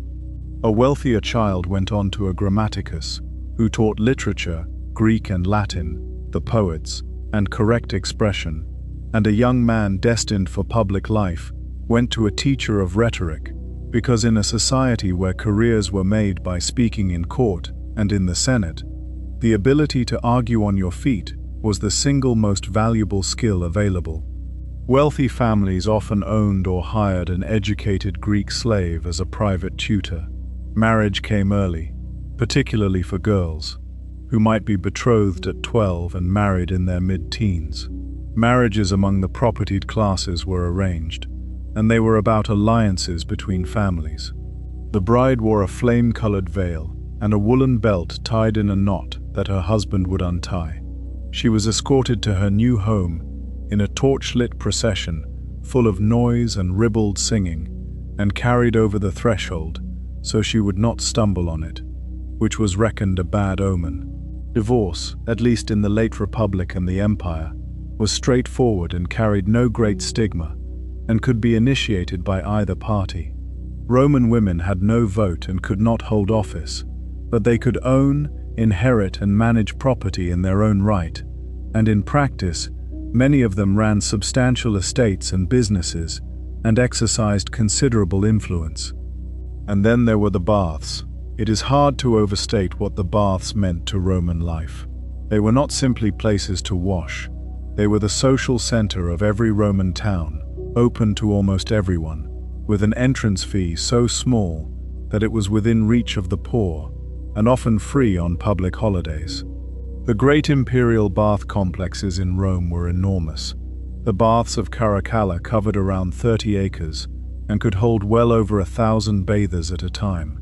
They contained gardens, exercise grounds, lecture halls, libraries in Greek and Latin, shops, and art collections of genuine quality. The bathing itself followed a route. You undressed and left your clothes with an attendant, then exercised, perhaps with weights or a ball game. Then into the caldarium, the hot room, heated from below by a hypercaust, a system of underfloor spaces through which hot air from a furnace circulated, with hollow tiles in the walls carrying the heat upwards. The floors could become hot enough that bathers wore wooden sandals. You sweated. Since soap was not generally used, you or a slave rubbed oil into the skin and then scraped it off with a curved bronze tool called a strigil, taking the dirt with it. Then the tepidarium, warm, for cooling gradually. Then the frigidarium, the cold plunge, often the grandest room of all, vaulted and lit from high windows, with a large cold pool, and all the way through it, noise. There is a famous letter written by the philosopher Seneca, who had the misfortune to live above a bathhouse, complaining about the grunting of the weightlifters, the slapping of the masseurs, the shrieks of a man having his armpits plucked, the shouting of the drink sellers and the sausage sellers, and the man who insisted on singing in the pool because the acoustics flattered him. 2,000 years later, that letter still reads like someone standing in the room. In the evening there were taverns, low-ceilinged and smoky, with wine on the counter and dice on the tables. Gambling was technically restricted and universally practiced. The walls of Pompey's bars carry the scratched arguments of drinkers about the throws, along with a great deal else that people wrote on walls, then as now, and much of which cannot be repeated here. There was theatre, comedies, and farces, and mime shows, popular and often extremely coarse. There was the Circus Maximus and the chariot racing, which was in fact more popular than the arena, and inspired a fanaticism that modern football would recognize instantly. The teams were identified by color, red, white, blue, and green, and supporters followed them with an intensity that occasionally spilled into riot. 250,000 people could watch a race, and there were the amphitheaters and the games, which we will come to properly a little later. But hold the ordinary city in your mind for a moment before we move on. The fountain running at the corner, the smell of bread and charcoal, and the fish sauce jars, the dye vats and the shouting, and the shutters coming down at dusk, someone practicing a speech in an upper room, someone's dinner being carried through the street on a tray. An empire is easy to describe. This is what it was made of. The Greeks built more beautifully. Almost every Roman with an education would have admitted it. But the Greeks built temples, and the Romans built water supplies, and that difference is the whole story. Roman engineering was not primarily an art. It was a public utility, and its purpose was to make cities possible on a scale that had never been achieved before. A city of 1 million people cannot exist without water, drainage, roads, markets, and hard surfaces, and Rome solved all of those problems well enough that some of the solutions are still in service. Start with the water. Rome's first aqueduct, the Aqua Appia, was built in 312, before the Common Era, by the same censor who began the Via Appia, and it ran mostly underground for around 10 miles. Over the next 500 years, 10 more were added, and by the imperial period, the city was supplied by a system carrying an estimated 1 million cubic meters of water every day, which works out at a quantity per head that compares respectably with many modern cities.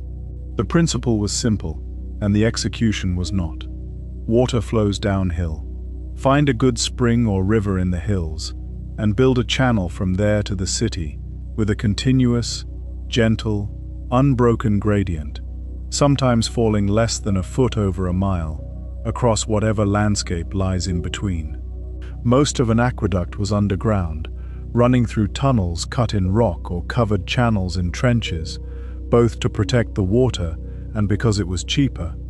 What we picture, the great arcades marching across the countryside, were only for crossing valleys. But when they did cross a valley, they did it magnificently. The Pont du Gard in southern France carries its channel 160 feet above the river, on 3 tiers of arches, built of stone blocks laid without mortar, and it has stood for 2,000 years. The aqueduct at Segovia, in Spain, still runs through the middle of the city, its arches straddling a public square. The surveying is the part that deserves the most admiration. Roman surveyors worked with a simple instrument called a groma for laying out straight lines and right angles, and a chorobates, essentially a long leveling bench with a water channel in the top, for gradients. With those, and with patience, they held a fall of a few inches per mile across dozens of miles of hills and valleys. Water arrived in the city at distribution tanks and was divided by pipe, first to public fountains, then to baths, then to private houses that paid for the privilege. Lead pipes were used, and yes, the Romans knew lead was harmful. The architect Vitruvius wrote that clay pipes were healthier and pointed to the poor complexion of lead workers as evidence. The theory that lead poisoning caused the fall of the Roman Empire, popular in the 20th century, is now generally rejected by historians, in part because the water was so hard that pipes quickly furred up with mineral deposits that sealed the lead away. What went in had to come out, and the sewers took it. The Cloaca Maxima, begun under the kings, grew into a network that drained the low ground of the city into the Tiber. Public latrines were communal, long stone benches with openings, running water beneath, no partitions, and by every indication people sat and chatted. Then the roads. At its greatest extent, the Roman road network ran to something like 50,000 miles of paved highway, with far more in secondary and unpaved routes. The construction, where it was done fully, was layered. A trench was dug and the soft material removed.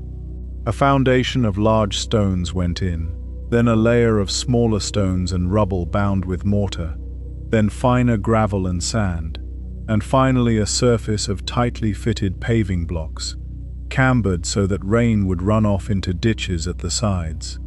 The result was a road that drained, that did not turn to mud, and that lasted. Some Roman roads still carry traffic, resurfaced but following the same line on the same foundation. They were straight wherever straightness was sensible, because a straight road is shorter, and because Roman surveyors could lay one out over the horizon using sighting poles and beacons. They were marked with milestones giving the distance and the emperor who had paid for the repairs. They had staging posts at intervals where official couriers could change horses, allowing government messages to travel at perhaps 50 miles a day, a speed that Europe would not reliably exceed until the railway. And underneath all of it was the material that changed everything: Roman concrete. The Romans discovered that a particular volcanic ash, found near the Bay of Naples at Pozzuoli, and therefore called pozzolana, when mixed with lime and water and rubble, produced a material that set hard, was immensely strong in compression, and, extraordinarily, would set underwater. This was transformative. It meant harbors could be built out into the sea. It meant that instead of shaping and lifting enormous stone blocks, a builder could pour a structure into wooden formwork, using relatively unskilled labor, faced with brick or stone for appearance. Roman concrete has proved remarkably durable, and modern research has offered several explanations. The reaction between volcanic ash and seawater appears to form interlocking mineral crystals that make marine concrete grow stronger over time, rather than degrading. And recent work has suggested that small lumps of unmixed lime in the concrete may act as a self-healing mechanism, dissolving when water penetrates a crack and recrystallizing to seal it. This is an active area of research, and scientists are still working out the details. Combine concrete with the arch, and the possibilities open out. The arch was not a Roman invention. It was known in Mesopotamia and used by the Etruscans. But the Romans understood it, trusted it, and used it everywhere, and then they extended it in two directions. Extend an arch along a line and you have a barrel vault. Cross two barrel vaults and you have a groin vault, which concentrates the load onto four corner points and lets you leave the walls between them open for windows. Rotate an arch around its center and you have a dome. The Pantheon in Rome, rebuilt under Hadrian in the early 2nd century, is the demonstration piece. Its dome is a perfect hemisphere, 142 feet across, and the interior is designed so that a sphere of that diameter would fit exactly inside, touching the floor. The dome is coffered, sunk in recesses that reduce weight, and the concrete mix gets progressively lighter towards the top, using volcanic pumice near the crown. At the center is an open circular hole, the oculus, 30 feet across, which is the building's only source of light. It has stood for 19 centuries. It remains the largest unreinforced concrete dome in the world, and on a clear day, the disk of sunlight from the oculus moves across the interior like the hand of a clock, which is a thing worth traveling to see. The amphitheater was a Roman invention outright, unknown in Greece, where theaters were semicircles, cut into hillsides. The Romans, able to build their own structural hills out of concrete and arches, simply put two theaters together to make an oval and set it wherever they liked.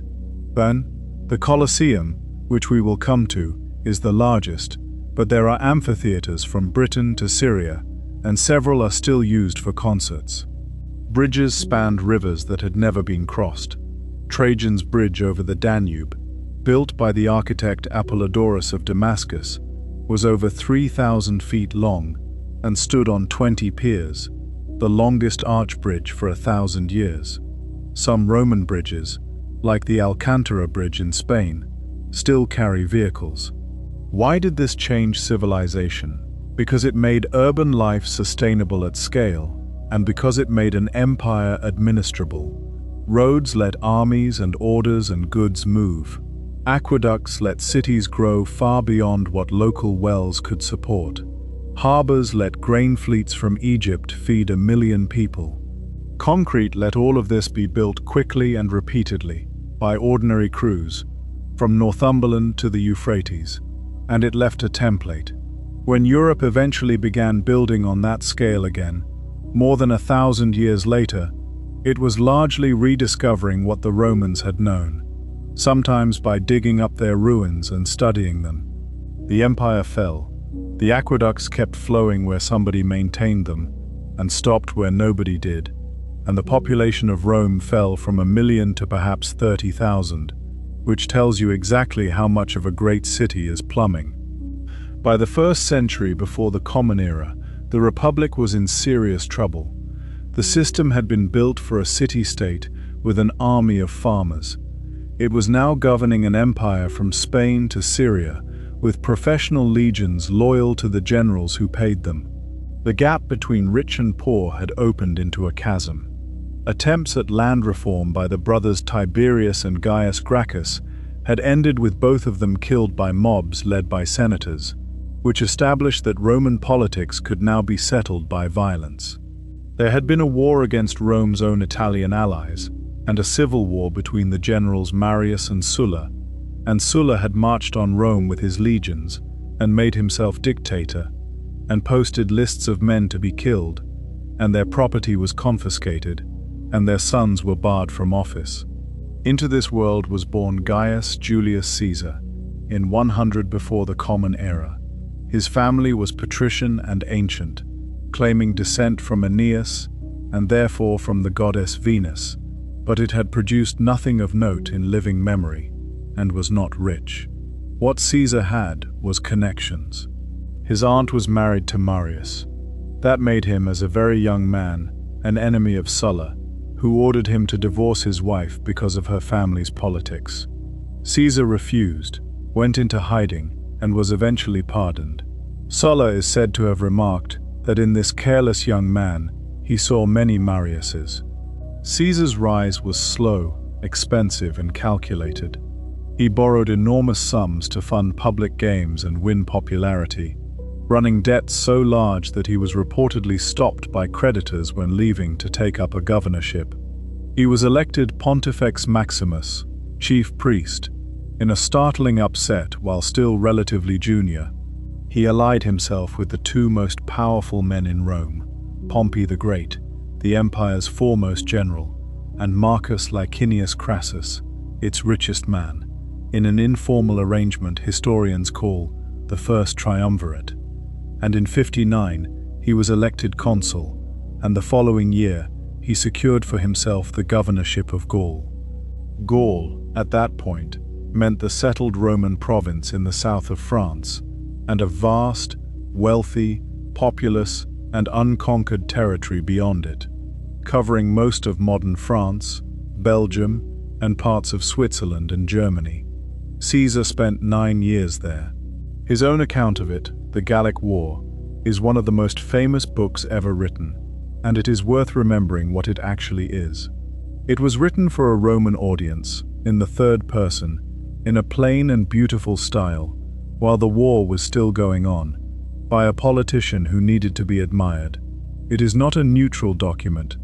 It is, however, the work of a man who was there. The campaigns were relentless. He fought Helvetii migrating out of Switzerland, Germanic warbands crossing the Rhine, and tribe after tribe of Gauls. He built a bridge across the Rhine in 10 days, marched across it, stayed 18 days to make the point, and burned the bridge behind him. He crossed to Britain twice, in 55 and 54, achieving little of military substance, but a great deal of publicity, because Britain lay beyond the ocean, and the Romans found this thrilling.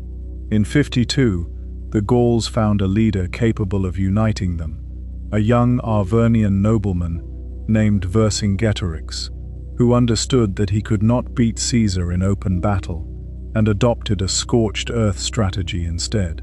He nearly broke the Roman army. Caesar cornered him at last in the hill fort of Alesia and besieged it, and then, learning that a huge Gallic relief force was coming, built a second line of fortifications facing outwards. The Roman army spent the final battle of the Gallic War fighting in both directions at once, penned between two enemies, and won. Vercingetorix surrendered, rode out, and laid his weapons at Caesar's feet, and was kept in a Roman prison for 6 years, before being displayed in a triumph and executed. The cost of the Gallic Wars in Gallic lives was enormous. Ancient figures cannot be taken literally, but Caesar himself boasts of numbers killed and enslaved that run into the hundreds of thousands, and even skeptical modern historians accept that the population loss was severe. Caesar became fabulously rich, and his soldiers, after 9 years together, were devoted to him personally.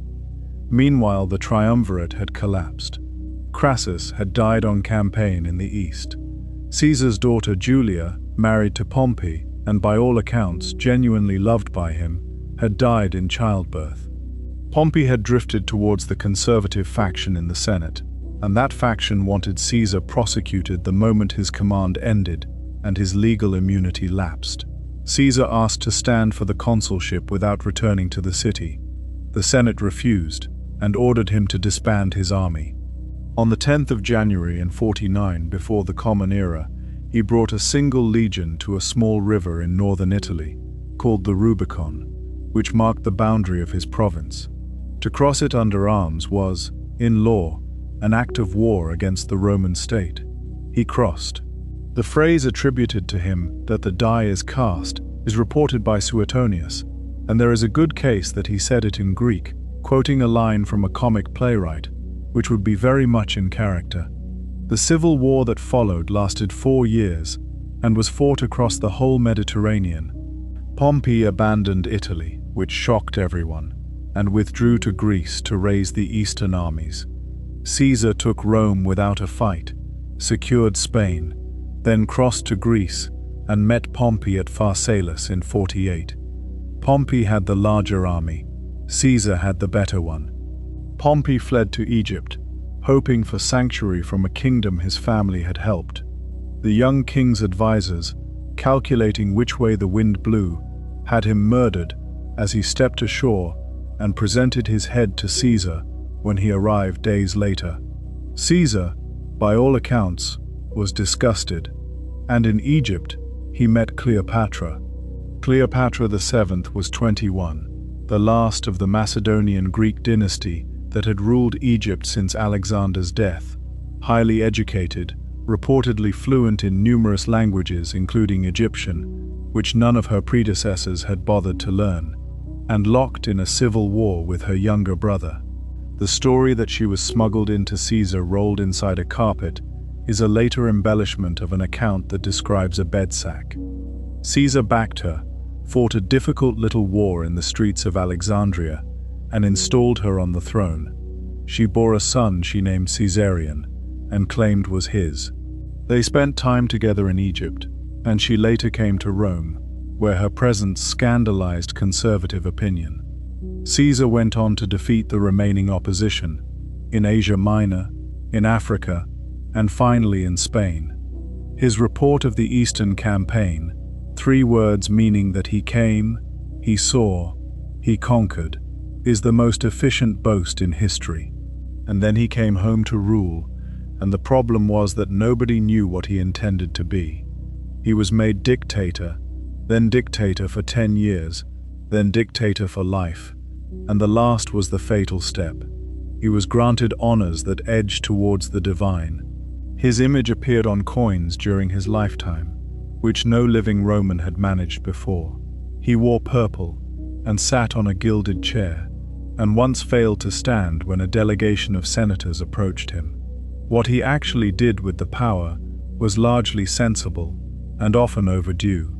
He reformed the calendar, replacing a chaotic lunar system that had drifted badly out of step with the seasons, and introduced a solar year of 365 days with a leap day, a system used across Europe for the next 16 centuries and still the basis of our own.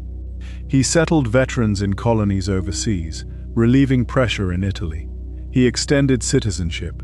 He enlarged the Senate to 900, admitting men from the provinces, which offended those already in it. He reformed debt in a way that satisfied neither creditors nor debtors. And he pardoned his enemies, repeatedly and publicly, which he intended as clemency and which they experienced as humiliation, because clemency is a thing a king grants. At a public festival in February 44, his colleague Mark Antony offered him a diadem, the plain white band that meant kingship in the Greek world. Caesar refused it twice, and the crowd cheered the refusal. Historians debate what that performance was for, whether it was a test of public feeling, a staged rejection to quiet rumors, or something else entirely. Whatever it was, it did not save him. A conspiracy formed of some 60 senators, including men he had pardoned, and led in name by Marcus Junius Brutus, who was descended from the Brutus who expelled the kings and who felt the weight of that ancestry, and by Gaius Cassius Longinus, who did not much care about ancestry and simply hated him. On the 15th of March, the Ides, Caesar went to a meeting of the Senate held in a hall attached to the theatre of Pompey. He had dismissed his Spanish bodyguard some time before. He was handed a written warning on the way in and did not read it. They surrounded him under the pretext of a petition. One of them pulled his toga from his shoulder, and the first blow came, and then they all struck, so many and so wildly that several wounded each other. Suetonius records that he was stabbed 23 times, and that after the first blow he said nothing at all but pulled his toga over his head and fell. The famous words to Brutus are Shakespeare, not history. Suetonius does mention a rumor that Caesar said something in Greek to Brutus, along the lines of, "You too, child," but he reports it as gossip and adds that most sources say he was silent. He died at the foot of a statue of Pompey. The assassins expected the Republic to reassemble itself around them. It did not. Within days, the mood in the city turned, and Antony's funeral oration turned it further, and Caesar's veterans and the urban crowd made Rome unsafe for the conspirators. They fled east, raised armies, and were destroyed at Philippi 2 years later. Both Brutus and Cassius killed themselves. And Caesar's will named as his principal heir a grandnephew of 18, a young man of no military reputation and uncertain health, named Gaius Octavius. Everybody underestimated him. The young man who inherited Caesar's name spent the next 13 years fighting his way to sole power, and then spent 40 years pretending he had not.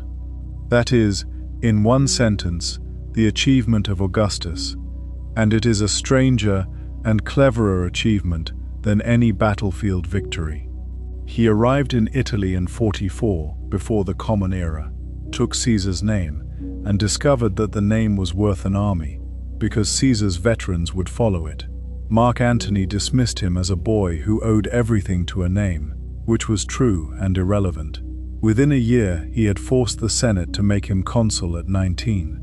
Then he did the thing nobody expected, and allied with Antony rather than fighting him.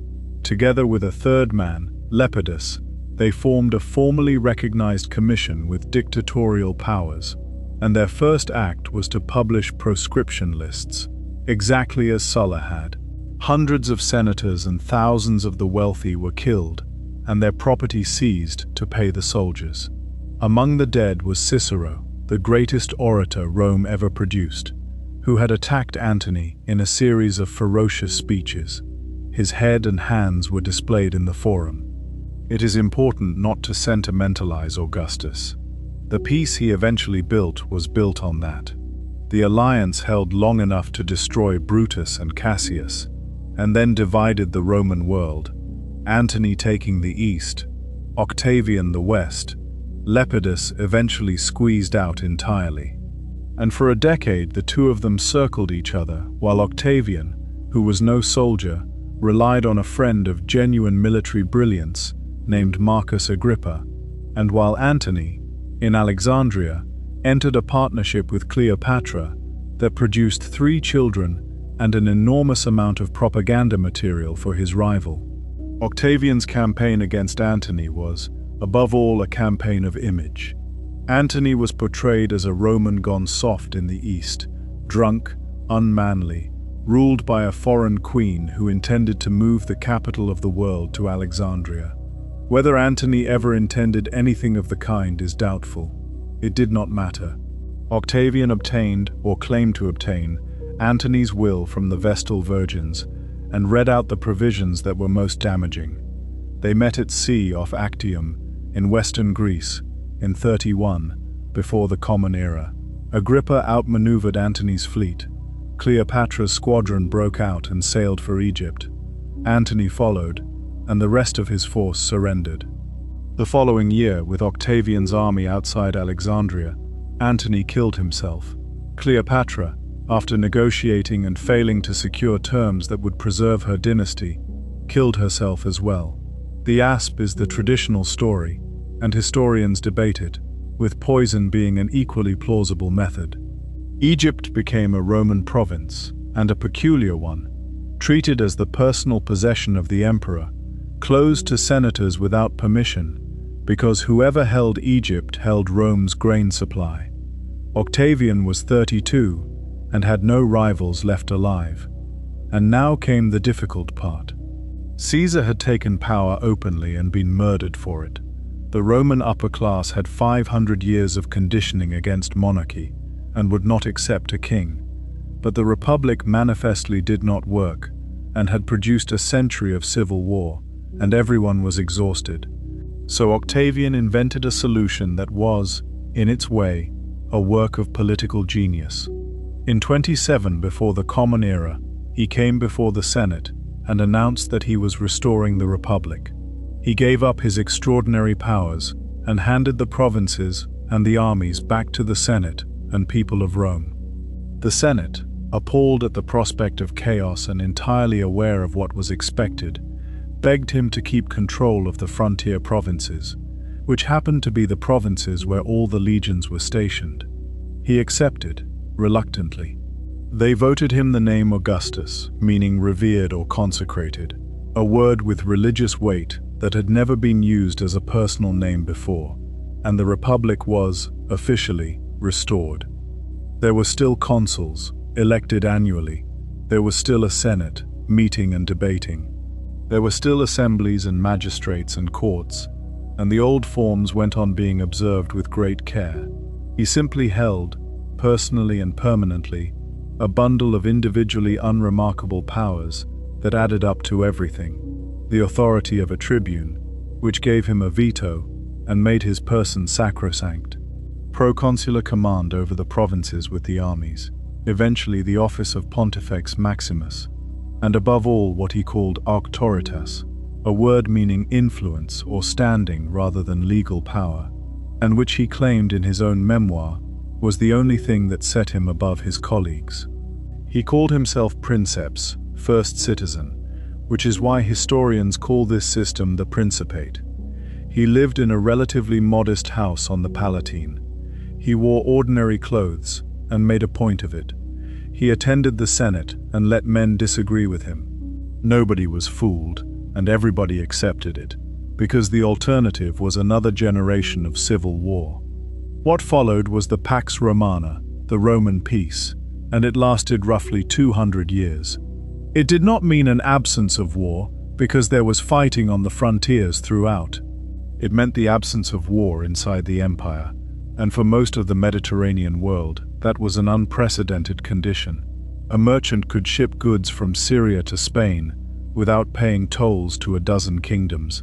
A traveler could go from York to Alexandria on Roman roads under Roman law. Augustus rebuilt the machinery of government to match. He created a professional standing army of around 28 legions, with fixed terms of service, fixed pay, and a treasury funded by taxation specifically to pay retirement bonuses, so that soldiers no longer had to depend on a general to secure their land. It was an attempt to break the link between armies and individual commanders, and it worked for a long time.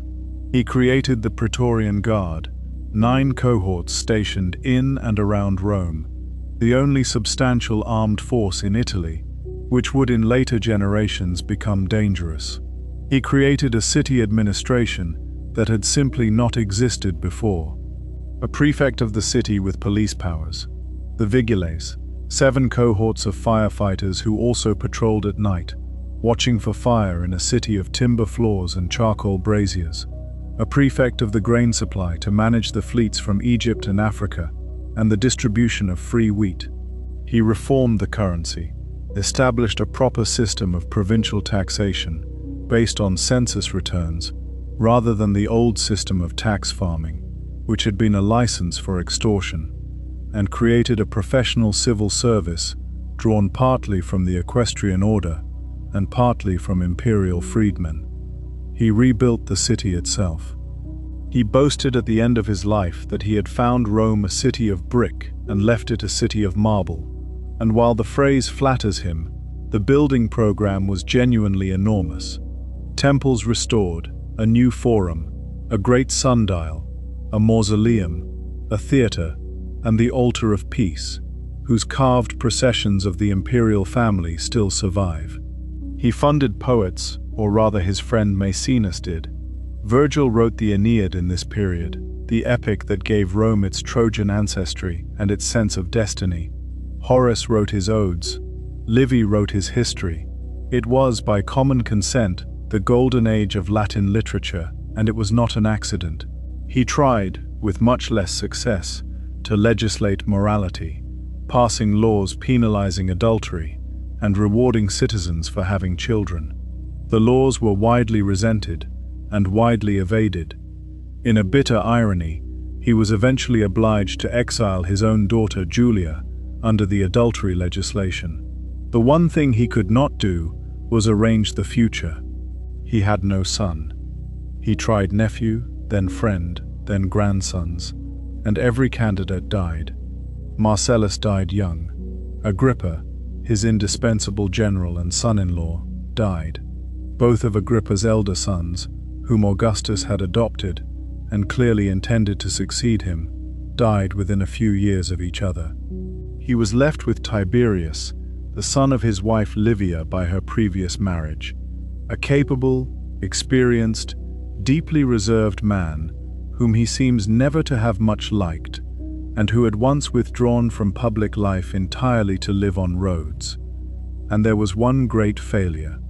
In the year 9 of the Common Era, 3 legions under Publius Quinctilius Varus were ambushed and annihilated in the Teutoburg forest in Germany by a coalition of tribes led by Arminius, a German nobleman who had served in the Roman army and held Roman citizenship. 20,000 men died over several days in the woods. Suetonius reports that Augustus, an old man by then, would beat his head against a door and call on Varus to give him back his legions. Those legion numbers were never used again. The Rhine became the frontier, and Germany east of it was never brought into the empire, which shaped the map of Europe permanently. Augustus died in the year 14 of the Common Era, aged 75, having ruled for over 40 years, longer than most Romans alive had been alive. Suetonius says that on his last day, he asked his friends whether he had played his part well in the comedy of life, and asked them to applaud as he left the stage. The Senate declared him a god, and the Republic, which everyone had agreed was restored, was never mentioned again as a thing that might come back. What Augustus left behind had a fundamental flaw, and it was never solved in 500 years. There was no rule for the succession. The emperor was not, officially, a monarch, so there was no law of inheritance. In practice, power passed by adoption, by blood, by the decision of the Praetorian Guard, or by the armies simply choosing their own man and marching on Rome. The result is that the list of Roman emperors swings wildly between administrators of real distinction and men who should never have been given authority over anything. Tiberius, who ruled from 14 to 37, was the first successor, and he is one of the most complicated figures on the list. He had been an excellent general before he took the throne. As emperor, he was careful with money, cautious on the frontiers, and ran the provinces well, and he was so unhappy in the role that the sources are full of his reluctance. He was also suspicious, awkward in public, and hopeless at the theater of politics that Augustus had mastered. Treason trials multiplied under him. He fell disastrously under the influence of the commander of the Praetorian Guard, Sejanus, who eliminated rivals, may have poisoned Tiberius's son, and was eventually destroyed in a single dramatic Senate meeting when a long letter from the emperor was read out that turned unexpectedly from praise to condemnation halfway through. For the last decade of his life, Tiberius withdrew to the island of Capri and never returned to Rome. Suetonius fills that period with lurid accusations of depravity that historians treat with considerable skepticism, since Suetonius was writing 80 years later and enjoyed a scandal. What is clear is that an empire run by remote correspondents from an island is not being run well. His successor was his great-nephew Gaius, known by the nickname the soldiers had given him as a child on his father's camp, Caligula, Little Boots. He ruled for less than 4 years, apparently reasonably at first and then not at all. The most famous story, that he made his horse a consul, is probably a garbled version of a sarcastic remark about the worthlessness of the Senate. The killings and the humiliations were real enough.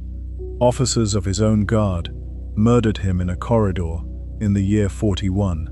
And in the confusion, the Praetorians found Caligula's uncle Claudius, who had spent his life being ignored because he limped, stammered, and was assumed to be simple, and made him emperor. Claudius turned out to be one of the most effective administrators in the whole imperial line. He was a scholar who had written histories of the Etruscans and the Carthaginians, both now lost, which is one of the great losses of ancient literature. As emperor, he expanded the empire's bureaucracy, professionalized the imperial administration through a staff of freedmen secretaries, built a new harbor at Ostia to secure the grain supply, and constructed 2 major aqueducts. He conquered Britain in the year 43, an invasion that Caesar had begun and abandoned a century earlier, and came in person to accept the surrender of British kings at Colchester. He extended citizenship generously, and gave a speech in the Senate arguing for the admission of Gauls, in which he pointed out that Rome had always absorbed outsiders and had grown strong by doing so. Part of the speech survives on a bronze tablet found in Lyon. He was less fortunate in his marriages and died in the year 54, very probably poisoned by his 4th wife Agrippina, who wanted the throne for her son by an earlier marriage. That son was Nero. Nero's first 5 years were widely praised, largely because the state was actually being run by his tutor, the philosopher Seneca, and by a competent Praetorian prefect. Once he escaped their influence, things deteriorated. He had his mother killed. He killed his wife. Seneca was eventually ordered to take his own life. Nero's real passion was performance. He sang, played the lyre, drove chariots, and competed in Greek festivals, and this was, to the Roman upper class, far more shocking than the murders. A Roman aristocrat did not perform for an audience. Performers were low-status people. An emperor on a stage was, to a senator, an obscenity. In the year 64, a fire broke out near the Circus Maximus and burned for days, destroying or damaging much of the city. The famous story that Nero fiddled while Rome burned is impossible on the simplest grounds, since the fiddle did not exist for another 1500 years. The ancient rumor was that he sang about the fall of Troy while watching the blaze, and Tacitus reports it as a rumor, noting also that Nero organized relief efforts and opened public buildings to the homeless. What did him real damage was what came afterwards. He rebuilt a large area of central Rome as a palace complex, the Golden House, with gardens and an artificial lake, and people noticed. And he found a group to blame for the fire, the small and unpopular sect of Christians, and had them executed with appalling cruelty, which is the first substantial mention of Christians in a Roman source. By 68, the provinces had had enough. Governors revolted, the guard abandoned him, the Senate declared him a public enemy, and Nero killed himself with the help of a secretary, reportedly lamenting what an artist was dying in him. What followed was the Year of the Four Emperors, and it exposed the secret Tacitus described so memorably, that an emperor could be made somewhere other than Rome. 4 men held power in 12 months, 3 of them died violently, and the civil war reached the streets of the capital. The winner was Titus Flavius Vespasianus, a blunt, humorous, unglamorous man from an undistinguished family, who had been commanding the army suppressing a revolt in Judea. He was in his 60s. He restored the finances which Nero had wrecked, with a taxation policy so thorough that when his son objected to a levy on the collection of urine from public latrines, Vespasian is said to have held up a coin and asked whether it smelled. He began the great amphitheater in the middle of Rome, deliberately siting it on the drained lake of Nero's Golden House, giving back to the people the ground an emperor had taken. His son Titus completed it. It was known then as the Flavian Amphitheater. We call it the Colosseum, after a colossal statue that once stood beside it. Vespasian died in the year 79, and his reported last words, that he supposed he was becoming a god, are entirely in keeping with everything else we know about him. Then came the run of emperors that the historian Edward Gibbon considered the happiest period in the history of the human race, a judgment historians have questioned ever since, not least because it was distinctly less happy if you were a slave or a frontier tribe. Trajan, who ruled from 98 to 117, was the first emperor born in the provinces, in Spain. He was a soldier's soldier who conquered Dacia, roughly modern Romania, in 2 brutal wars, and brought back so much gold that he funded 123 consecutive days of public games and a vast building program. His forum in Rome was the largest ever built, and Trajan's column still stands in it, wound with a continuous spiral relief showing the Dacian Wars in extraordinary documentary detail, which is our single best source on how the Roman army actually operated in the field. He pushed east into Mesopotamia and brought the empire to its greatest territorial extent, and the correspondence between him and Pliny the Younger, who governed a province for him, survives and is one of the most humane documents in Roman literature, full of practical questions and sensible answers about drains, building projects, and what to do about Christians. Hadrian, his successor, took one look at the eastern conquests and gave them up. That decision defines him. Hadrian was the emperor who decided the empire had grown enough and should now be consolidated and defended. He spent more than half his reign traveling the provinces, inspecting, building, reforming. He was an intellectual, a passionate admirer of Greek culture, an amateur architect who is closely associated with the rebuilding of the Pantheon, and he wore a beard in the Greek fashion, which no previous emperor had done, and which every subsequent emperor copied for a century. In Britain, he ordered a wall built across the narrow northern neck of the province, 73 miles from coast to coast, with forts and mile castles and turrets, and much of it still stands, running over the crags of Northumberland. It was not simply a defensive barrier, it was a customs and control line, and a statement about where the empire ended. His reign was darkened by the Bar Kokhba revolt in Judea, suppressed with a severity that depopulated the province. and then Marcus Aurelius, who ruled from 161 to 180, and who is the closest thing to a philosopher on a throne that history has produced. He was a Stoic, and while on campaign on the Danube frontier, he kept a private notebook in Greek, writing to himself about duty, mortality, patience with difficult people, and the smallness of fame. It was never intended for publication. We call it the Meditations, and it is still read, and it is still useful, which is more than can be said for almost anything else written by a head of state. His reign was mostly disaster. Returning armies brought back a plague, probably smallpox, that swept the empire for years and may have killed millions. Germanic peoples pushed across the Danube in force, and Marcus spent most of his reign in camp, fighting a grinding war on the frontier, writing his notes about acceptance in a tent. And his one clear failure was the succession. Every emperor since Nerva had adopted a capable successor, and historians have long argued about whether this was principle or simply the fact that none of them had a surviving son. Marcus had a son, Commodus, and gave him the empire. Commodus was vain, unstable, obsessed with gladiatorial combat, and eventually declared himself the reincarnation of Hercules. He was strangled in his bath by a wrestler in the year 192. The long peace was over, and everything that followed would be harder. Almost everything most people know about gladiators comes from films, and a surprising amount of it is wrong.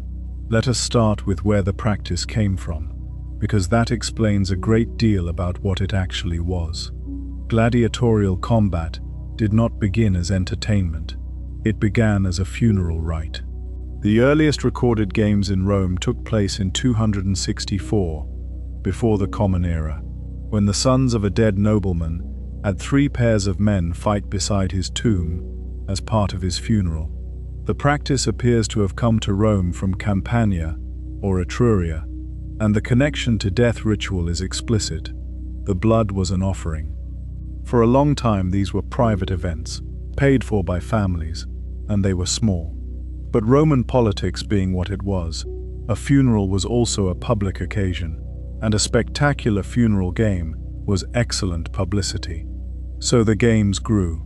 Julius Caesar staged them on a scale that alarmed the Senate, which passed laws limiting how many pairs a man could show. Under the emperors, the games became a state function, because an emperor could not allow any private citizen to buy that much popularity. A gladiator was, in the great majority of cases, an unfree man. Prisoners of war, condemned criminals, and slaves, bought specifically for the purpose, made up most of the schools. But not all. A significant minority of gladiators were free men who had volunteered, signing a contract with a school for a term of years, taking an advance payment, and swearing a formal oath that they submitted to be burned, bound, beaten and killed by the sword. Why would a free man do this? Debt, mostly. Also the possibility of substantial prize money, and a kind of fame that was available nowhere else to a poor man. Roman society regarded gladiators as legally degraded, grouped with actors and prostitutes, and simultaneously found them glamorous, which is a contradiction the Romans never resolved. Graffiti in Pompeii records the names of gladiators, with the sort of enthusiasm reserved for celebrities. The training school was called a ludus, run by a manager called a lanista, whose profession was despised even by people who did business with him. In Rome, the largest was the ludus magnus, connected to the Colosseum by an underground passage, with its own practice arena and barracks around it. Life in a ludus was closer to a modern professional sports academy than to a prison camp, though it was both. The men were valuable property, and valuable property is looked after. They were fed a specialized high-carbohydrate diet, heavy on barley and beans, so much so that a Roman nickname for gladiators translates as barley men. Analysis of bones from a gladiator cemetery excavated at Ephesus has supported this, and also suggested they drank a mineral drink made from plant ash, probably to help with bone recovery after injury. They had doctors, and good ones. The physician Galen, later the most influential medical writer in the ancient world, spent several years as a doctor to gladiators in Pergamon, and said afterwards that it taught him more about anatomy and the treatment of trauma than anything else he ever did. They trained with wooden weapons against a wooden post, endlessly, and their practice weapons were deliberately made heavier than the real thing. The training was specialized, because gladiators were not interchangeable fighters. They were types, and the types were carefully matched against one another. The murmillo carried a large rectangular shield and a short sword, wore a heavy helmet with a broad brim and a crest shaped like a fish fin, and had one arm and one leg armored. He was essentially a heavy infantryman. The Thracians, or Thracian, carried a small square shield and a curved short sword, and had both legs protected by high greaves. Lighter, quicker, and designed to get around the edge of a big shield. The Hoplomachus fought with a small round shield, a spear and a dagger, and could threaten at longer range. And the Retiarius, the netman, is the one everybody pictures. He wore no helmet at all, which was unique, and no shield. He had a shoulder guard on his left arm, a trident, a dagger, and a weighted net. He was fast, exposed, and completely dependent on distance. His usual opponent was the secutor, the pursuer, a heavily armored man with a smooth, rounded helmet with two small eye holes, specifically designed so the net could not catch on it.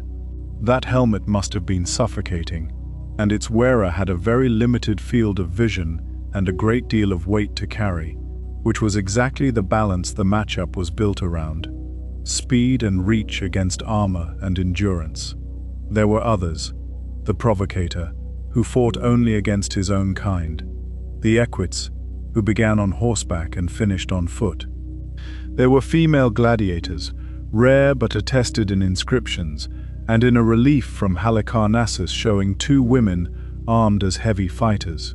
The pairings were never random. The whole point was to set contrasting styles against each other, so that the fight would be interesting, and that tells you something important. This was a spectacle designed for connoisseurs.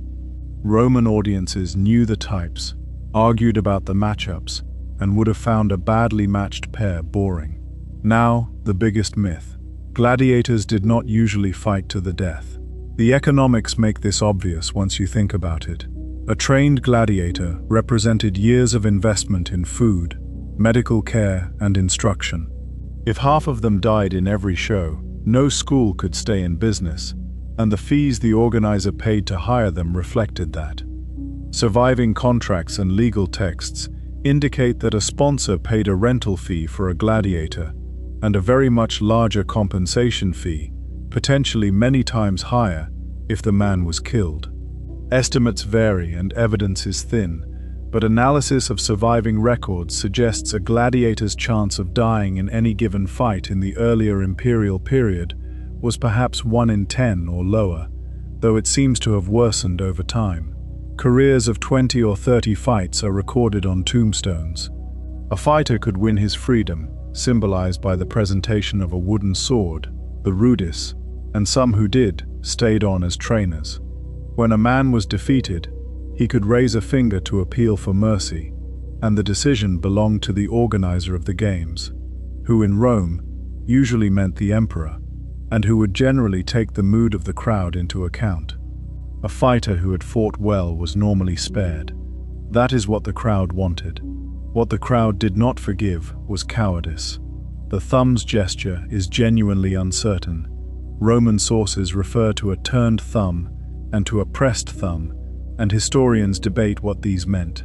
The idea that thumbs up meant life and thumbs down meant death comes largely from a 19th century French painting that fixed the image in the popular mind. There is a reasonable argument that a raised thumb signified the sword and a concealed thumb signified mercy, which would be the exact reverse of what everyone assumes. A full day at the amphitheater had a shape, and the gladiators came last. The morning was for the venationes, the beast hunts. Animals were brought from across the empire and beyond it, at enormous expense. Lions and leopards from Africa, bears from Europe, elephants, rhinoceroses, crocodiles, ostriches, hippopotami, tigers from as far as India. Specialist fighters called bestiarii hunted them in arenas dressed with imported trees and rocks to look like wild landscape. Animals were also set against each other. The scale was staggering, and it was ecologically devastating. At the games marking the opening of the Colosseum, thousands of animals were killed. Certain species vanished from parts of North Africa and the Near East during the Roman period, and the trade in arena animals is one likely reason. At midday came the executions, and this was the darkest part of the day. Criminals condemned to death were killed in the arena, sometimes by wild animals, sometimes in elaborately staged scenes based on myths. Seneca wrote about wandering into the amphitheater at noon, expecting light relief and finding butchery, and left in disgust. Many Romans used the midday interval to go and get lunch. Then the afternoon, and the gladiators, with the crowd back and the sand raked clean. The Colosseum itself deserves its reputation. Begun under Vespasian around the year 72 and opened by Titus in 80, it is an ellipse 189 meters long and 48 meters high, built of travertine stone, tufa, brick, and concrete, with 80 arched entrances on the ground floor. Modern estimates of capacity generally settle around 50,000, though older figures ran much higher. Spectators entered through numbered arches with numbered tickets, in a system so efficient that it is still essentially how stadiums work. Seating was strictly by rank. Senators on marble at the front, then equestrians, then ordinary citizens, then, right at the top, in the worst seats, women and the poor. The emperor had his own box. A vast retractable awning, the velarium, could be extended over the seating on ropes and masts, worked by a detachment of sailors from the imperial fleet, who understood rigging.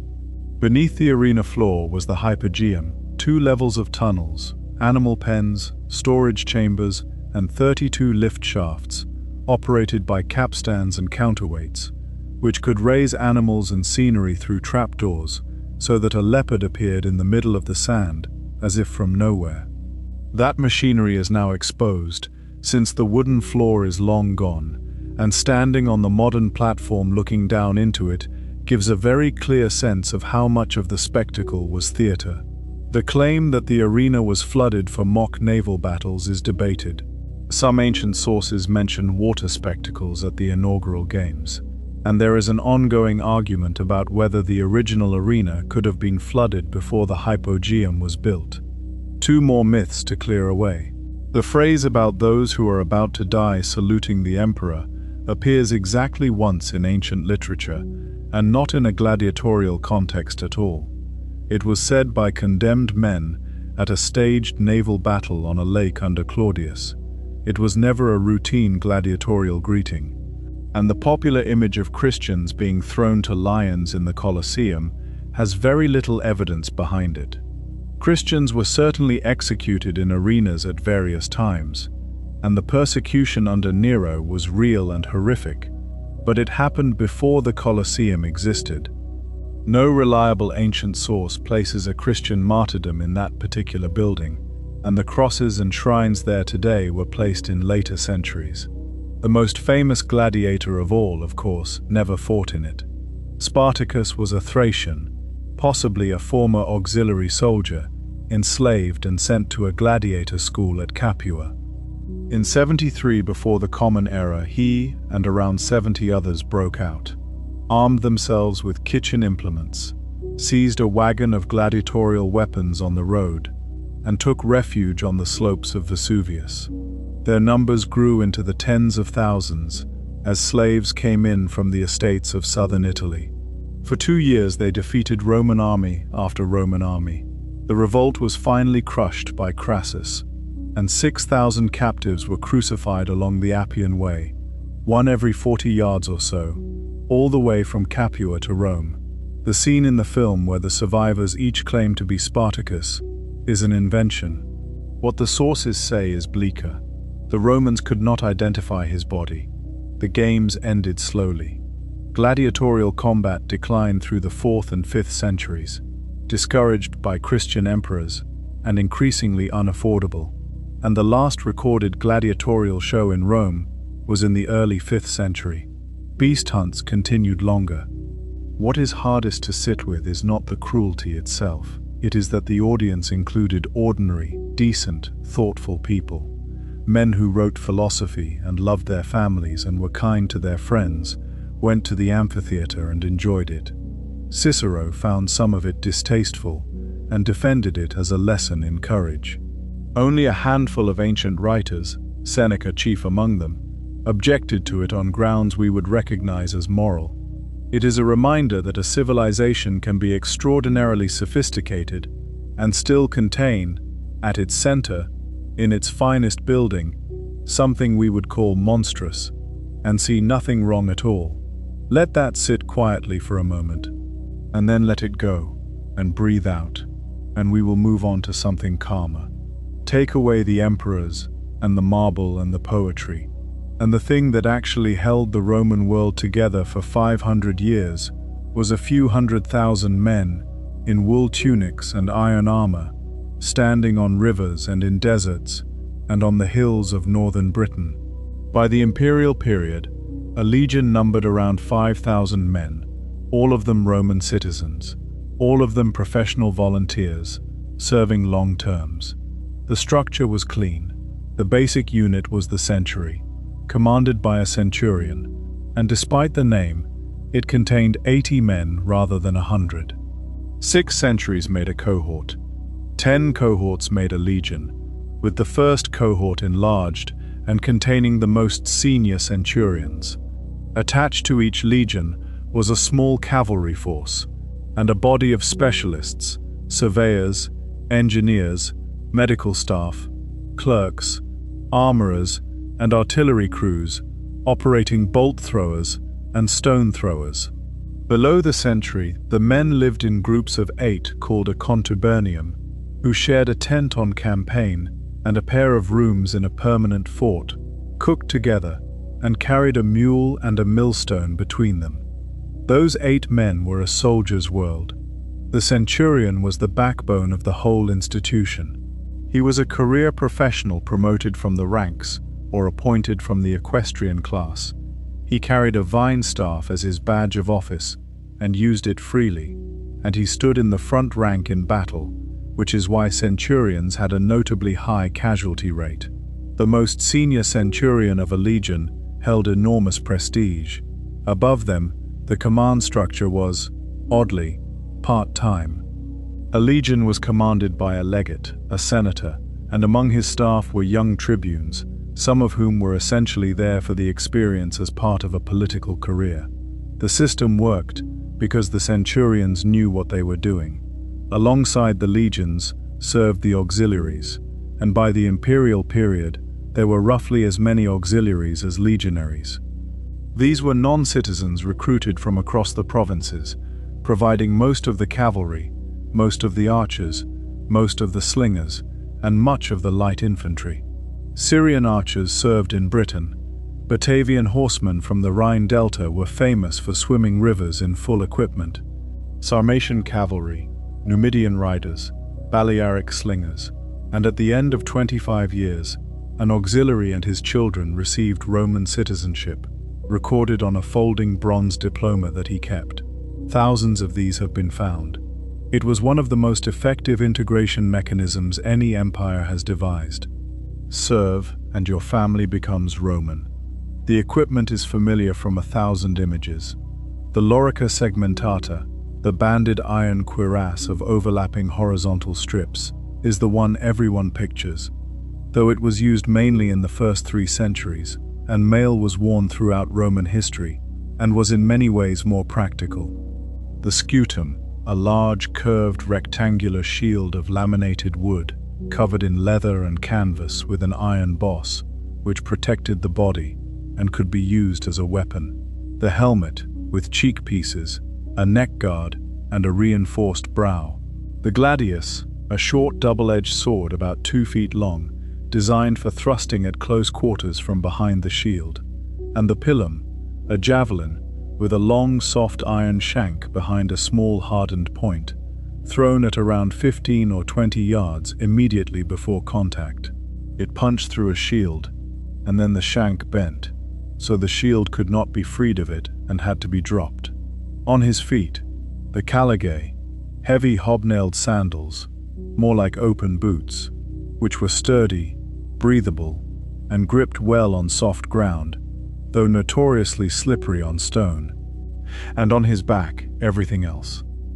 A soldier carried his cloak, his rations, his cooking pot, his mess tin, a spade or pick, a saw, a basket, a length of rope, and 2 stakes for the camp palisade, all bundled on a carrying pole. The total load was somewhere between 40 and 60 pounds, and the standard march was around 20 Roman miles in 5 hours, with a faster rate required when necessary. The daily routine, in a permanent fort in peacetime, was closer to a job than to an adventure. Reveille, parade, orders, and then work. Drill, weapons practice against the post, fatigue duties, guard rotations, building and repairing. Roman soldiers built roads, aqueducts, forts, bridges, and public buildings all over the empire, because an idle army is a dangerous army, and because they had the skills. We know more about ordinary military life than we have any right to, thanks to an extraordinary accident. At Vindolanda, a fort just south of Hadrian's wall, waterlogged, oxygen-free ground preserved hundreds of thin wooden writing tablets in an old rubbish deposit. They are ordinary correspondence, requisitions for supplies, a note about the state of the roads, a complaint about being beaten, a request from a soldier for more socks and underpants, which tells you everything about a British winter, and a birthday invitation from one officer's wife to another, with a line added in her own handwriting, which is among the earliest known writing by a woman in Latin. The camp was the other great institution. Every night on campaign, and permanently at every frontier post, the Roman army built to the same plan: a rectangle, a ditch and rampart, 4 gates, 2 main roads crossing at right angles in the center, the headquarters building and the commander's house at the crossing, granaries, hospital, workshops, and the barrack blocks laid out in rows. The consequence of that standardization is that a soldier transferred from Syria to Britain arrived in a fort he already understood. He knew where the latrines were, he knew where to report, and when those camps became permanent, civilian settlements grew up outside their gates, and some of those settlements became cities. York, Chester, Cologne, Vienna, Budapest, and Belgrade all began as Roman military bases. Pay was modest but reliable, given 3 times a year, with deductions for food, equipment, and the burial club. Soldiers could not legally marry during service for much of the imperial period, a rule that was very widely ignored in practice, with relationships and children formalized on discharge. And at the end came the reward: 25 years of service, and then a discharge payment in cash or a grant of land. That promise was the foundation of the professional army, and the moment emperors could not fund it reliably, the loyalty of the legions became something that could be bought by someone else. Frontier life was long stretches of routine, punctuated by short periods of terror. Patrols, customs duties, because a wall is also a place to tax traders, escorting supplies, watching the far bank of a river through winter fog for months on end, and religion everywhere. Soldiers dedicated altars to their gods and to the local gods of wherever they found themselves, and the archaeology of the frontier is thick with them. The cult of Mithras was especially popular in the army, a mystery religion with grades of initiation, practiced in small, deliberately cave-like underground temples, remains of which have been found from Northumberland to the Danube. What went on inside them was secret, and it has stayed secret. Historians can describe the imagery and can only guess at the meaning. These were the men on the edge of the map. Most of them never saw Rome. Many of them were not born Roman and became so by serving. They stood on the line for a lifetime, and their letters ask for socks. Roman religion was not about belief. That is the single most important thing to understand about it, and it is the thing modern listeners find hardest, because we are used to religion meaning a set of things you hold to be true. Roman religion was about practice. It was about doing the right things, in the right words, at the right times, and it did not much matter what you privately thought while you did them. The relationship between Romans and their gods was contractual. You offered, and in return you asked. The Latin formula runs along the lines of, "I give so that you may give." Prayers were often phrased with legal precision, with clauses covering the possibility that the god was being addressed by the wrong name, or was of uncertain gender, because getting the wording wrong could invalidate the whole transaction. If a ritual was performed incorrectly, it was repeated from the beginning. There are records of ceremonies being restarted many times over because of a stumble, a wrong gesture, or the wrong sound at the wrong moment. At the top of the state pantheon stood the Capitoline Triad, honored together in the great temple on the Capitoline Hill. Jupiter, Optimus Maximus, best and greatest, god of the sky, of thunder, of oaths and treaties, and the state itself. His temple was the destination of every triumphal procession, and the general in a triumph had his face painted red in imitation of the god's terracotta statue. Juno, his wife, protector of the state and of women, particularly in marriage and childbirth.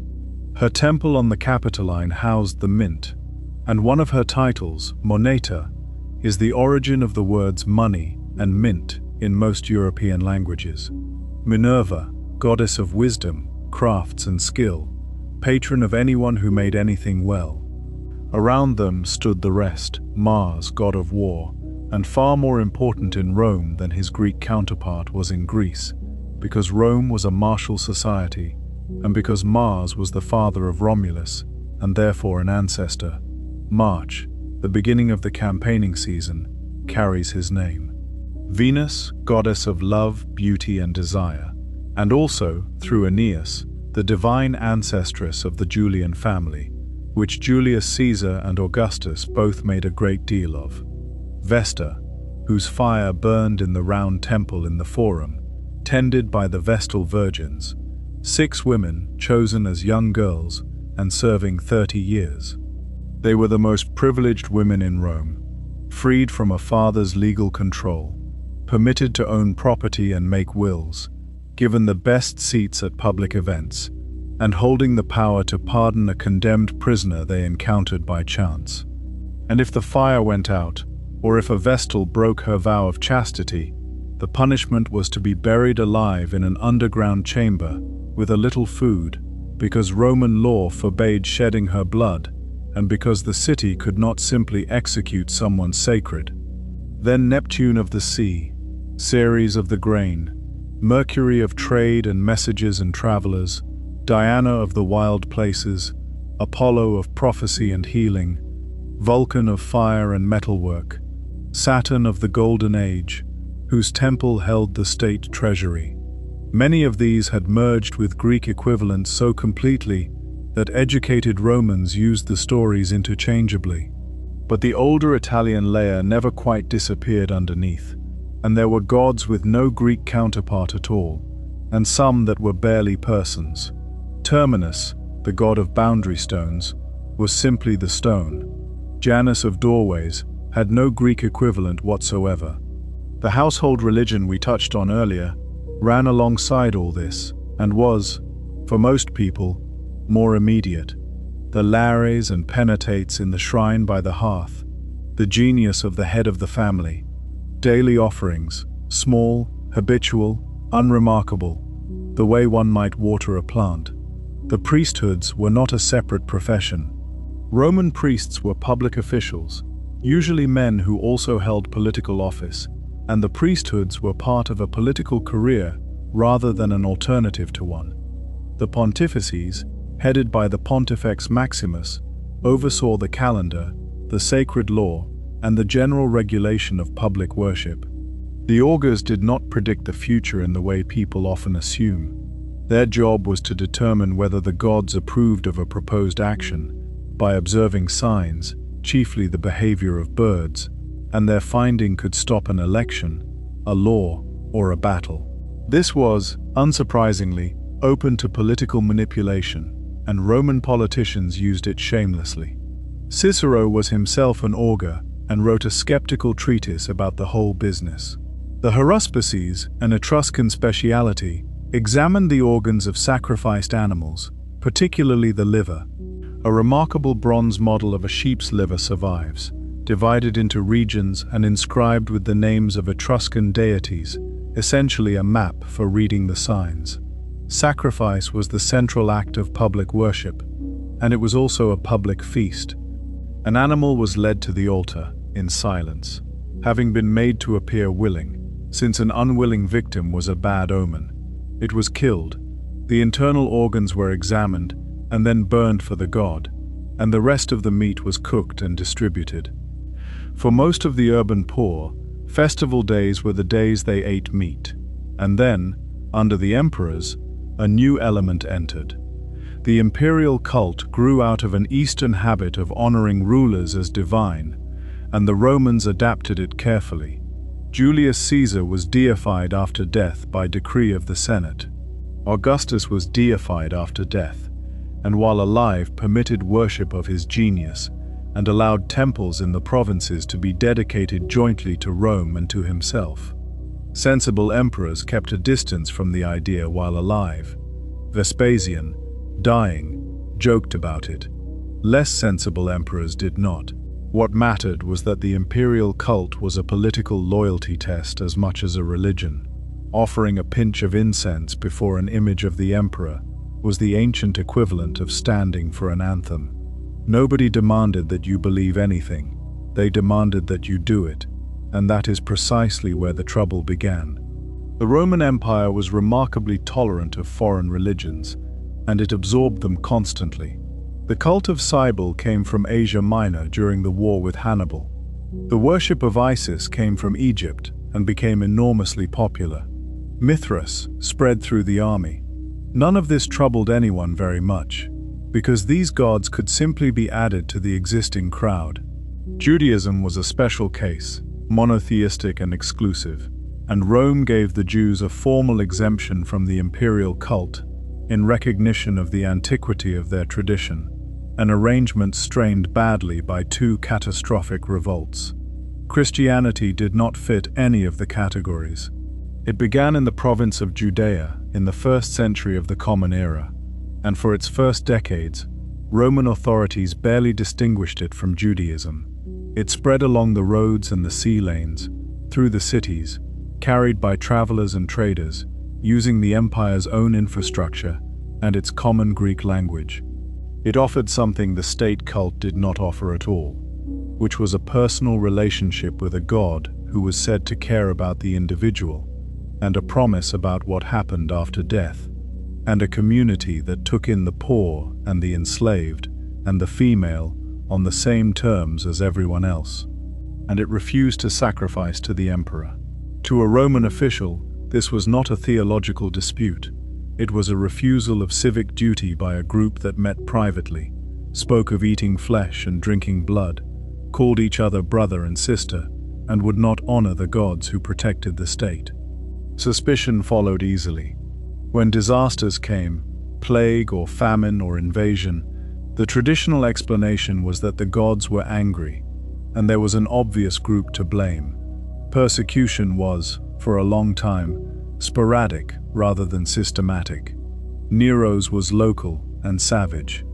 Pliny the Younger, governing a province under Trajan, wrote to ask what to do about Christians, and Trajan's reply is instructive. Do not hunt them out. Do not accept anonymous accusations. If they are accused and convicted, punish them, but if they recant, let them go.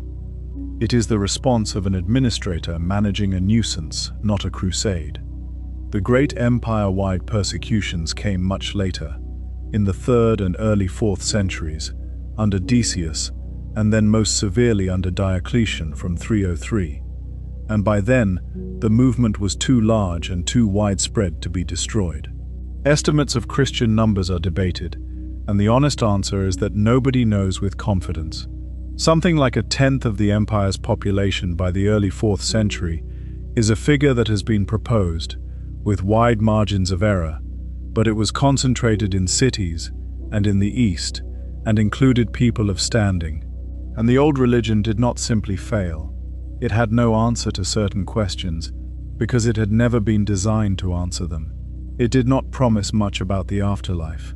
It did not offer moral instruction. It did not, for most people, offer comfort. It offered order and continuity, and the sense that the proper things were being done. For a very long time, that was enough.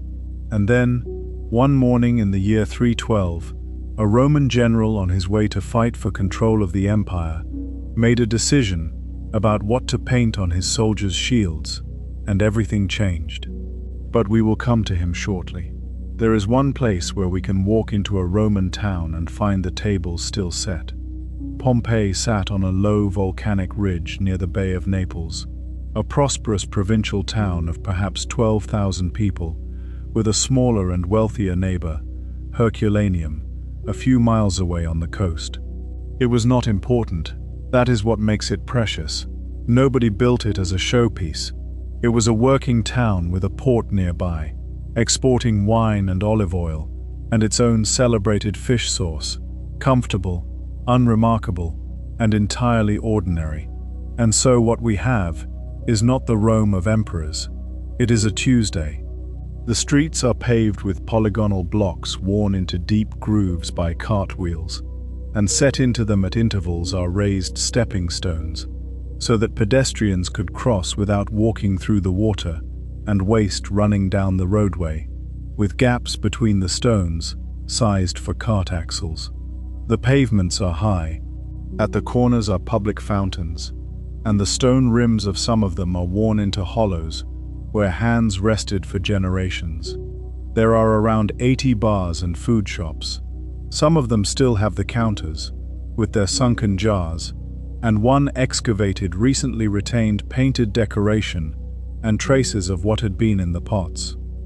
There are bakeries with mills and ovens, one of which contained loaves left inside, carbonized, scored into segments for tearing, and the scoring is still visible. There are laundries with the treading vats. There are workshops. There is a covered market. There is a large forum with its temples and its public buildings, a basilica for legal business, 2 theaters, a small covered concert hall, an amphitheater older than the Colosseum, and a set of public baths. There are houses of every grade, small dark rooms behind shops, and great houses like the House of the Faun, occupying a whole block, with 2 peristyle gardens and a mosaic floor showing Alexander the Great at the moment of victory over the Persian king, made from more than 1 million tiny tesserae. And there are the walls. Pompeians wrote on everything. Election notices painted in red on street frontages, endorsing candidates, sometimes on behalf of a trade guild, and sometimes, mischievously, in the name of groups no candidate would want. Advertisements for gladiatorial shows, giving the date, the number of pairs, and whether there would be an awning, and thousands of pieces of scratched graffiti, which are the closest thing we have to hearing ordinary Roman voices.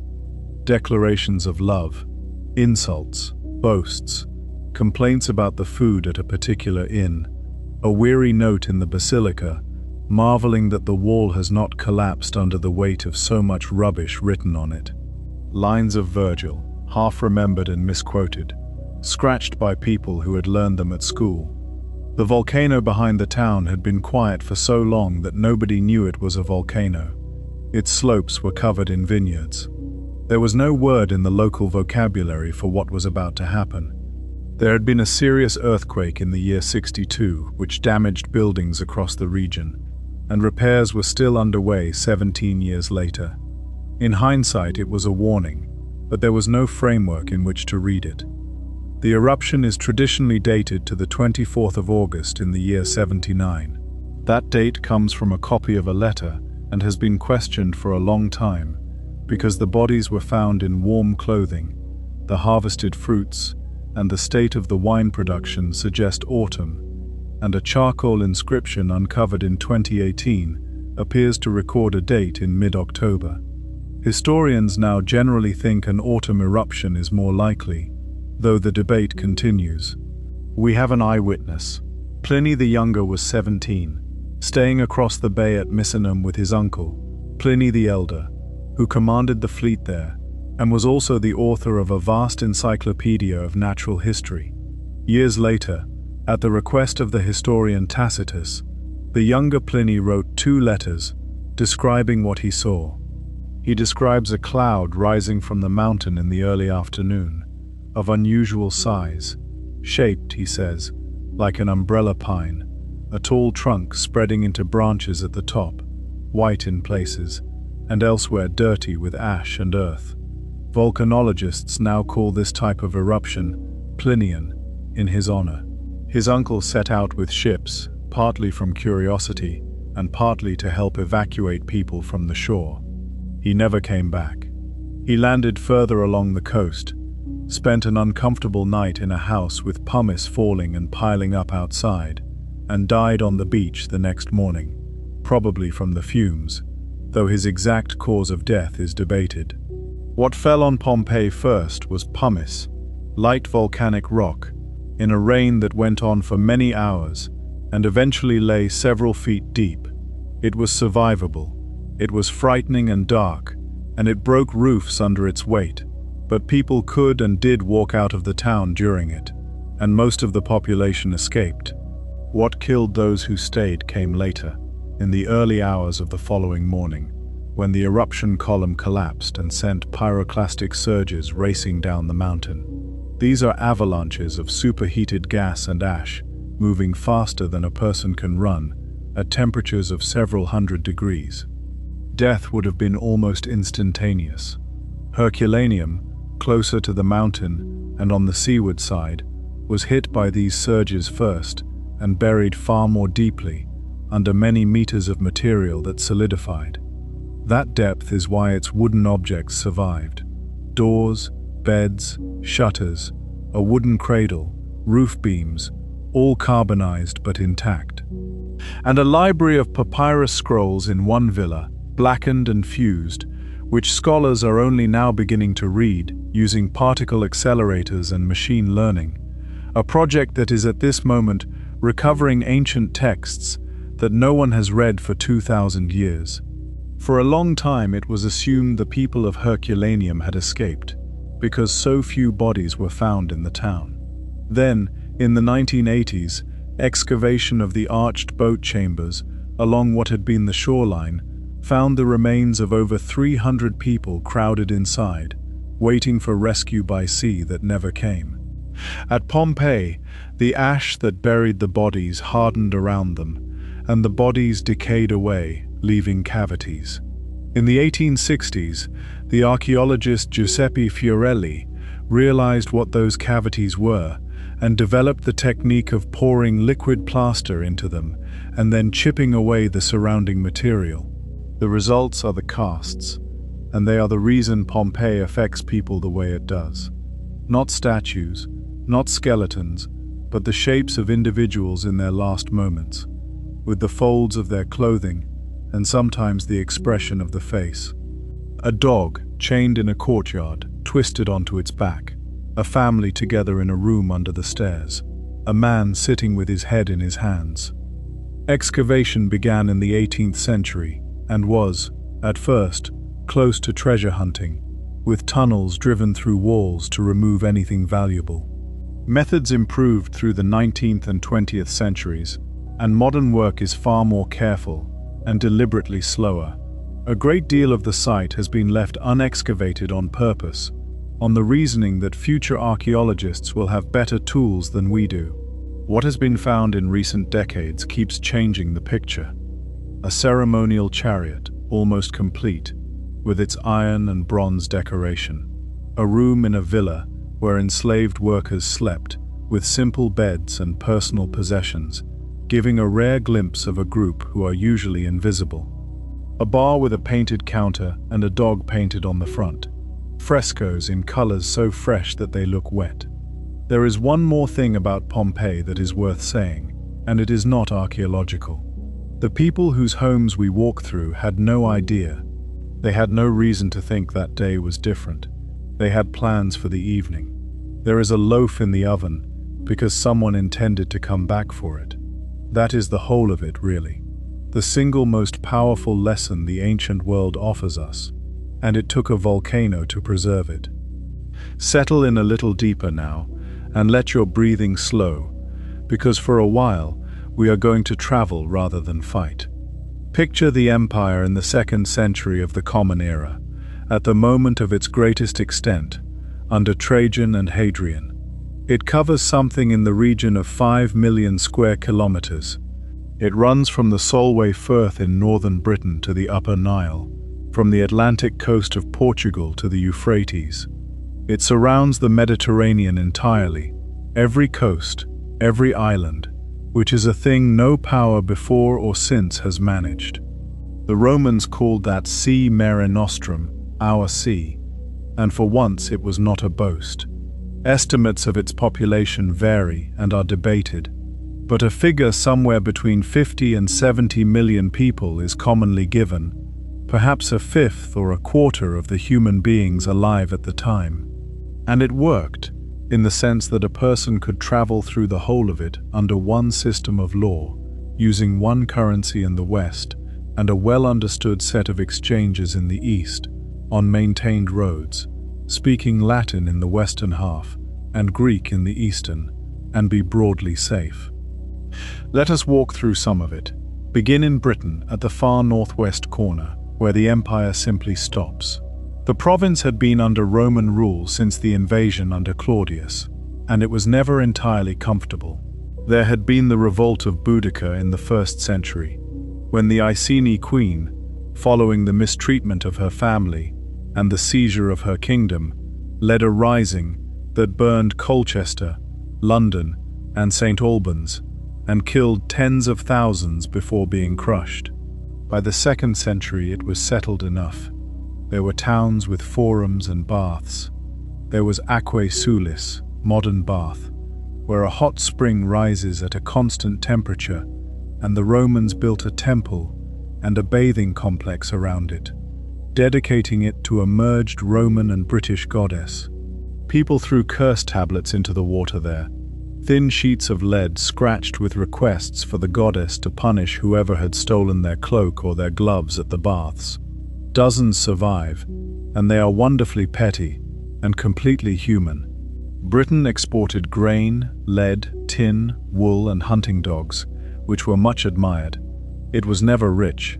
It was a frontier posting, and Roman writers in the Mediterranean referred to it with the sympathy usually reserved for people being sent somewhere cold.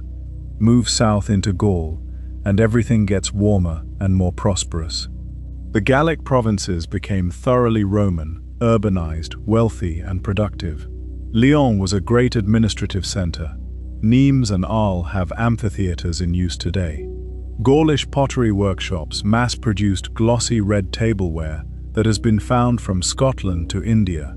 Cross into Spain, which had been Roman since the Punic Wars and had given the empire olive oil, wine, wheat, gold and silver, and also emperors. Trajan and Hadrian were both from Italica, near Seville. There is a hill in Rome called Monte Testaccio, which is, in its entirety, an artificial mound about 35 meters high, made of broken pottery.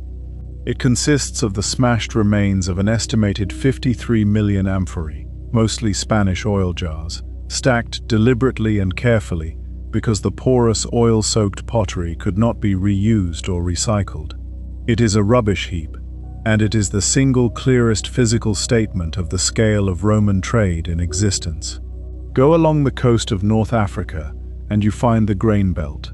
The provinces of Africa, roughly Tunisia and eastern Algeria, along with Egypt, fed the city of Rome. Enormous grain freighters, some capable of carrying 1,000 tons and more, ran from Alexandria and Carthage to Ostia and the harbor at Portus. North Africa was not a backwater. It was one of the wealthiest regions of the empire, dense with cities. Leptis Magna in Libya, birthplace of the Emperor Septimius Severus, was rebuilt by him on a magnificent scale, and its ruins are among the best preserved anywhere. The mosaics of Roman Africa are extraordinary, full of hunting scenes, agricultural work, sea creatures, and daily life. Then Egypt, which was a world of its own, 3,000 years old before Rome existed, with its temples still functioning and its priests still writing hieroglyphs.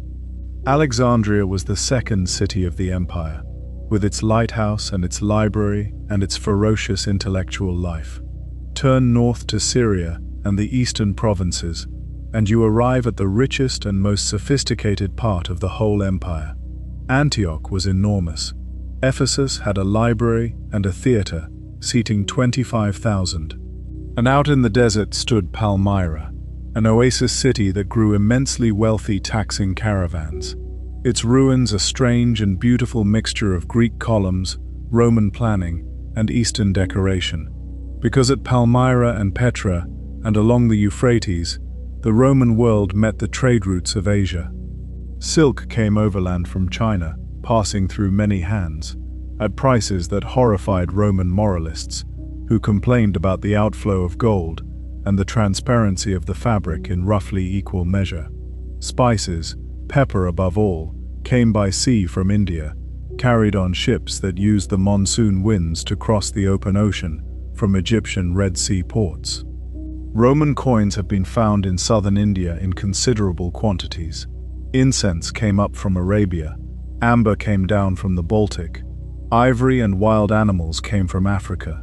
Nobody in Rome could have drawn a map of China, and the two empires knew of each other only through rumor and through goods, but they were connected. Why did Rome become so rich? Partly conquest, which brought enormous one-off transfers of treasure and a continuous flow of enslaved people. And it is important to say plainly that the Roman economy rested on slavery on a massive scale, in the mines, on the great estates, in the workshops, and in every wealthy household.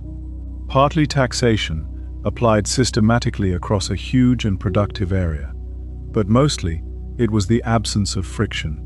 For 2 centuries there were no internal borders, no rival kingdoms taking a cut at every river crossing, no pirates in the Mediterranean after Pompey cleared them, and a network of roads and harbors maintained at public expense.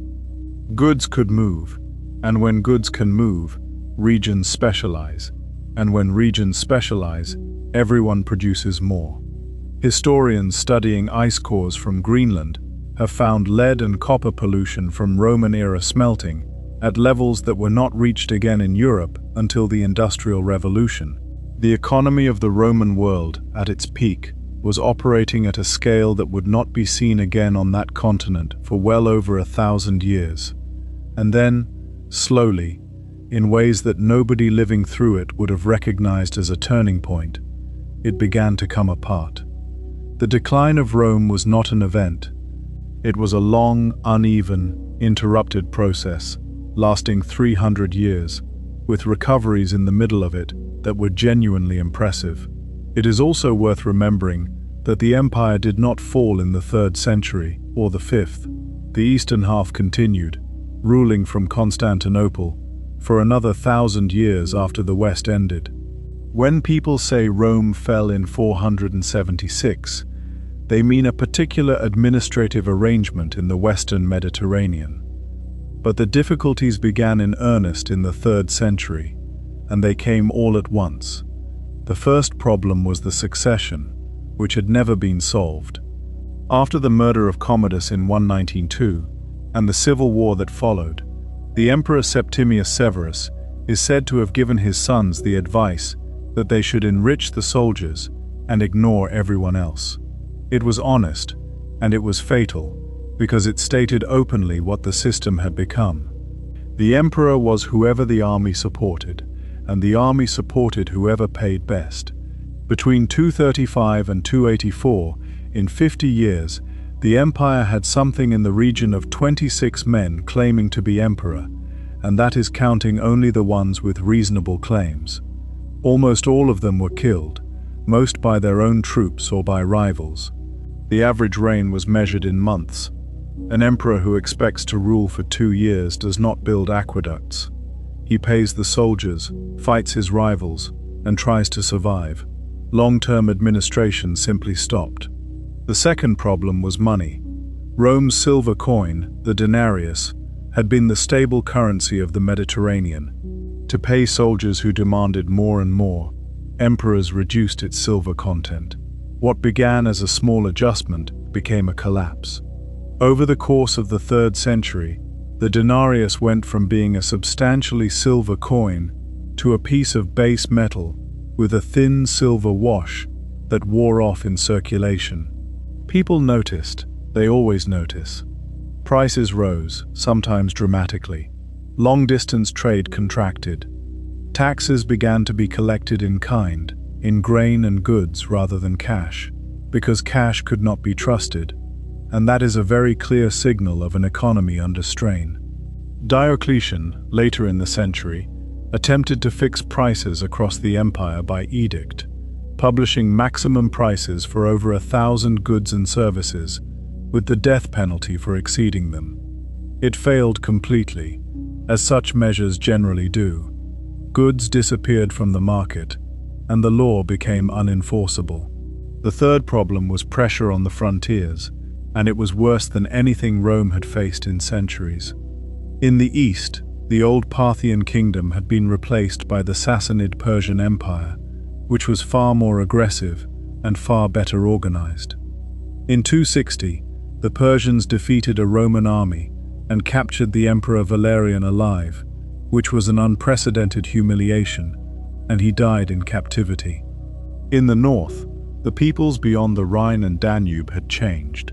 Where there had once been many small tribes, there were now large confederations, better armed, more experienced, and often led by men who had served in the Roman army and understood exactly how it worked.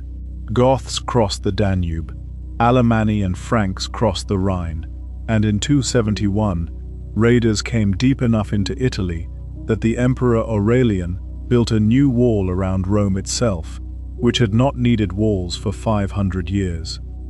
The fourth problem was plague. A major epidemic struck in the middle of the 3rd century and lasted years, and its effect on population and on the tax base was severe, though the numbers are debated. And under the pressure, the empire briefly broke into 3. A separate Gallic empire ruled the western provinces for over a decade. In the east, the city of Palmyra, under the remarkable Queen Zenobia, took control of Syria, Egypt, and much of Asia Minor. That the empire came back from this at all is astonishing. It was pulled together by a series of tough soldier emperors from the Balkans, culminating in Aurelian, who reconquered both breakaway regions in 5 years, and then Diocletian, who took power in 284 and held it for 20 years, which by the standards of that century was a miracle. Diocletian's solution to the succession was radical. He decided the empire was too large for one man and divided it, appointing a colleague to rule the west while he ruled the east, and then giving each of them a junior colleague and designated successor. 4 rulers, the tetrarchy, with a planned retirement and handover. He restructured the provinces, roughly doubling their number to make them harder to rebel with. He separated civil from military command. He expanded the bureaucracy and the army enormously, and paid for it with a comprehensive tax system based on land and labor. And he abandoned the old pretense of the princeps entirely, adopting the ceremonial of an Eastern monarch, with robes and prostration and distance, ruling from Nicomedia rather than Rome. It worked, in the short term. Diocletian is the only Roman emperor to have voluntarily retired, going home to a fortified palace on the Adriatic coast, at a place now called Split, where the town still occupies his palace walls.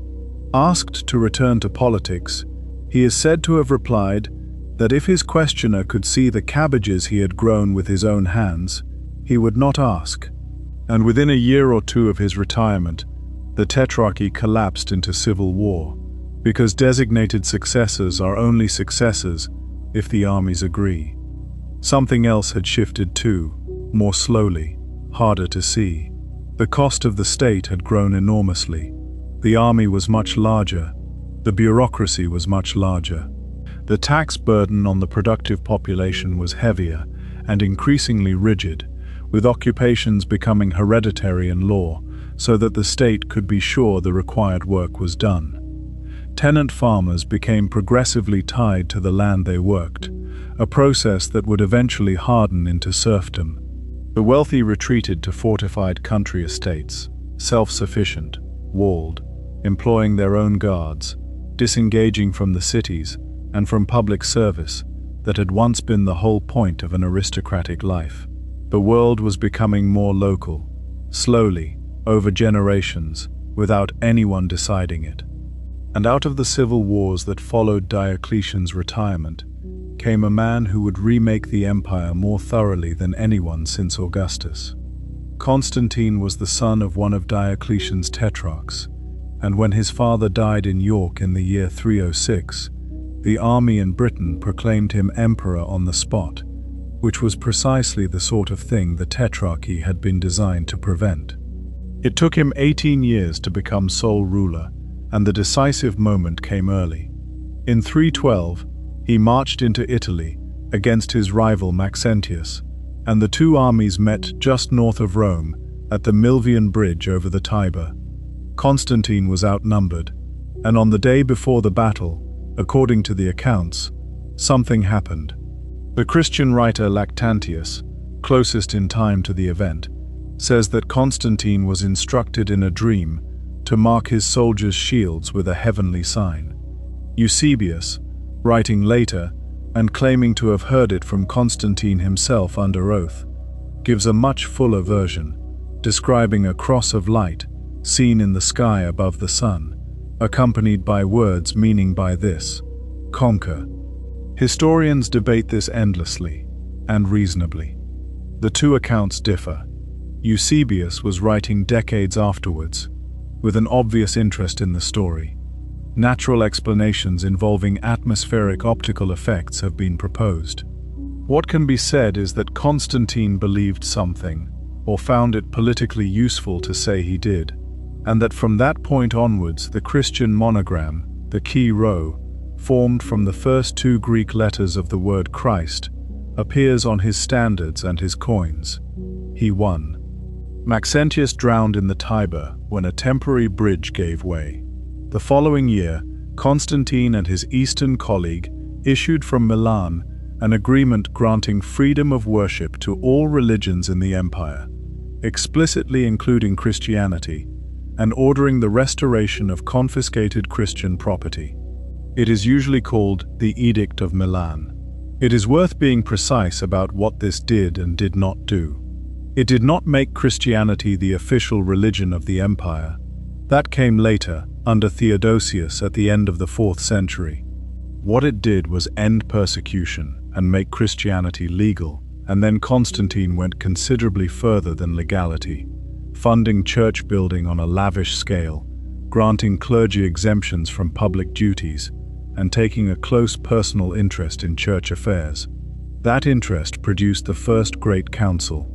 The church had grown fast and locally, and it disagreed with itself about fundamental questions, most sharply about the nature of Christ and his relationship to God the Father. A priest in Alexandria named Arius taught that the Son was created by the Father and therefore not co-eternal with him. Others held that Father and Son were of the same substance, eternally. Constantine, who seems to have found the whole dispute baffling and destabilizing, summoned bishops from across the empire to Nicaea in 325, paid their travel, and presided. The council produced a statement of belief, the Nicene Creed, which came down against Arius, and which is still recited in churches every week, nearly 1700 years later. The significance is larger than the theology. A Roman emperor had convened a church council, funded it, and enforced its conclusions. The relationship between political and religious authority in Europe was set on a course that would run for well over 1,000 years. Constantine's other great act was to build a city.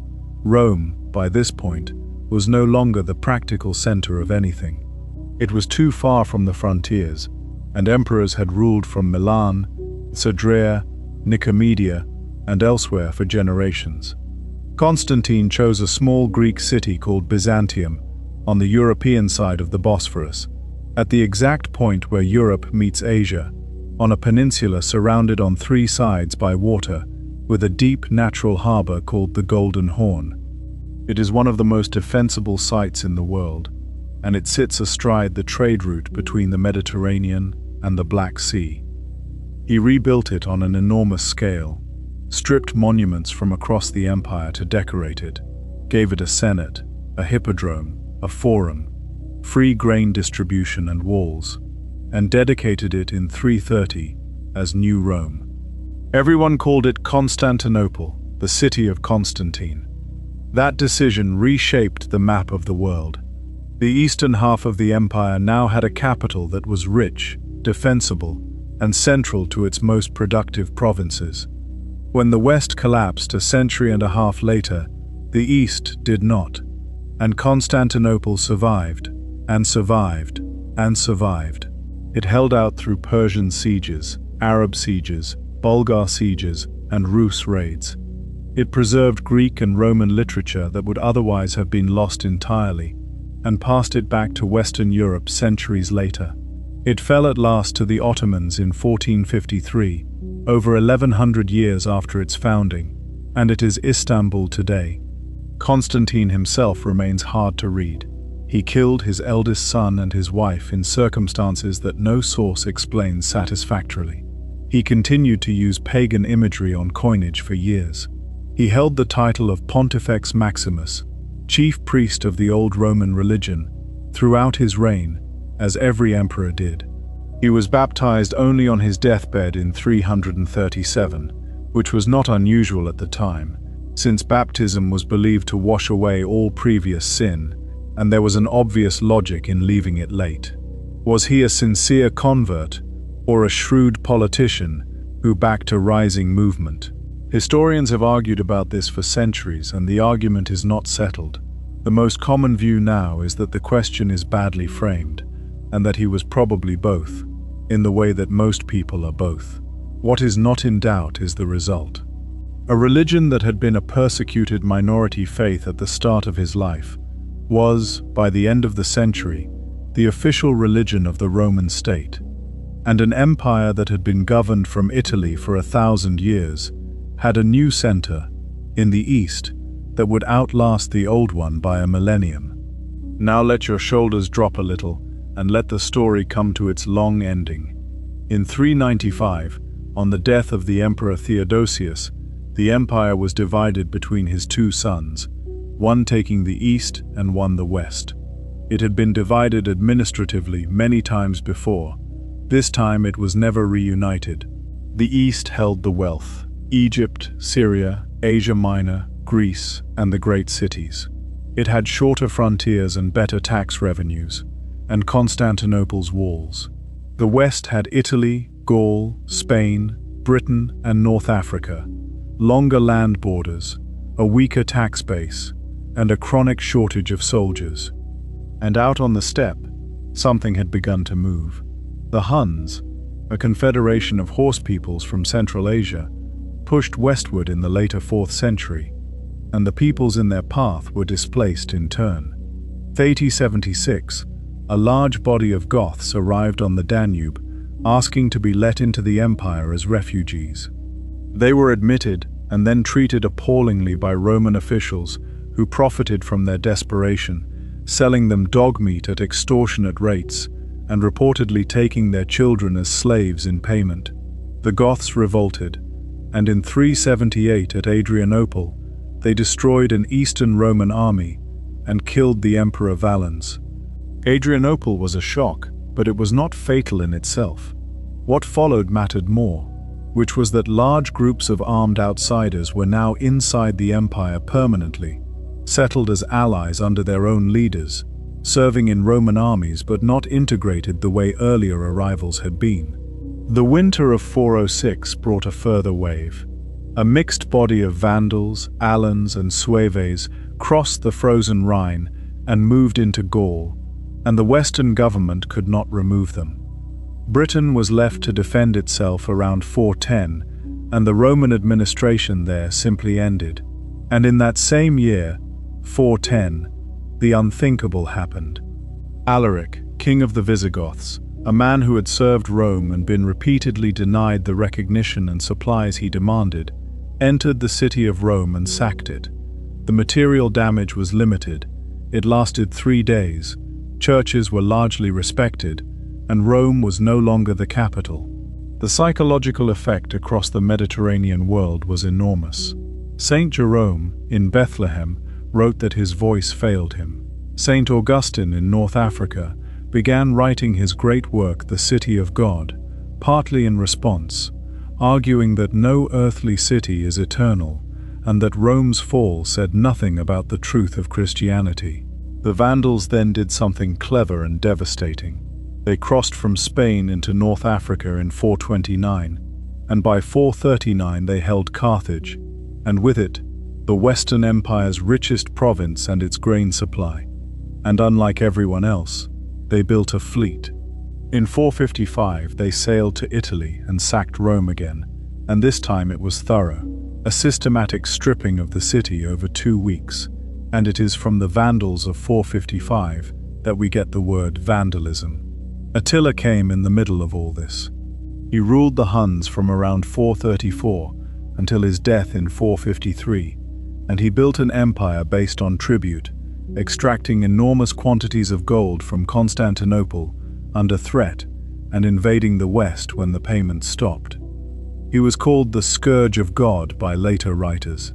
In 451, he invaded Gaul and was met at the Catalonian plains by a coalition army of Romans under the general Aetius and Visigoths under their king Theodoric, who was killed in the battle. It was one of the largest battles of the age, and Attila withdrew. He invaded Italy the following year, sacked several cities, and then turned back without attacking Rome. Tradition says it was because Pope Leo I went out to meet him and persuaded him. Historians tend to give more weight to famine in northern Italy, disease in his army, and a force sent by the Eastern Emperor against his homeland. He died the following year, reportedly of a hemorrhage on the night of his wedding, and his empire fell apart within a few years, because it had never been anything more than his personal achievement. By the 460s, the Western Roman Empire was a shell. It had lost Britain, most of Gaul, most of Spain, and all of North Africa. Its armies were largely composed of Germanic troops under Germanic commanders.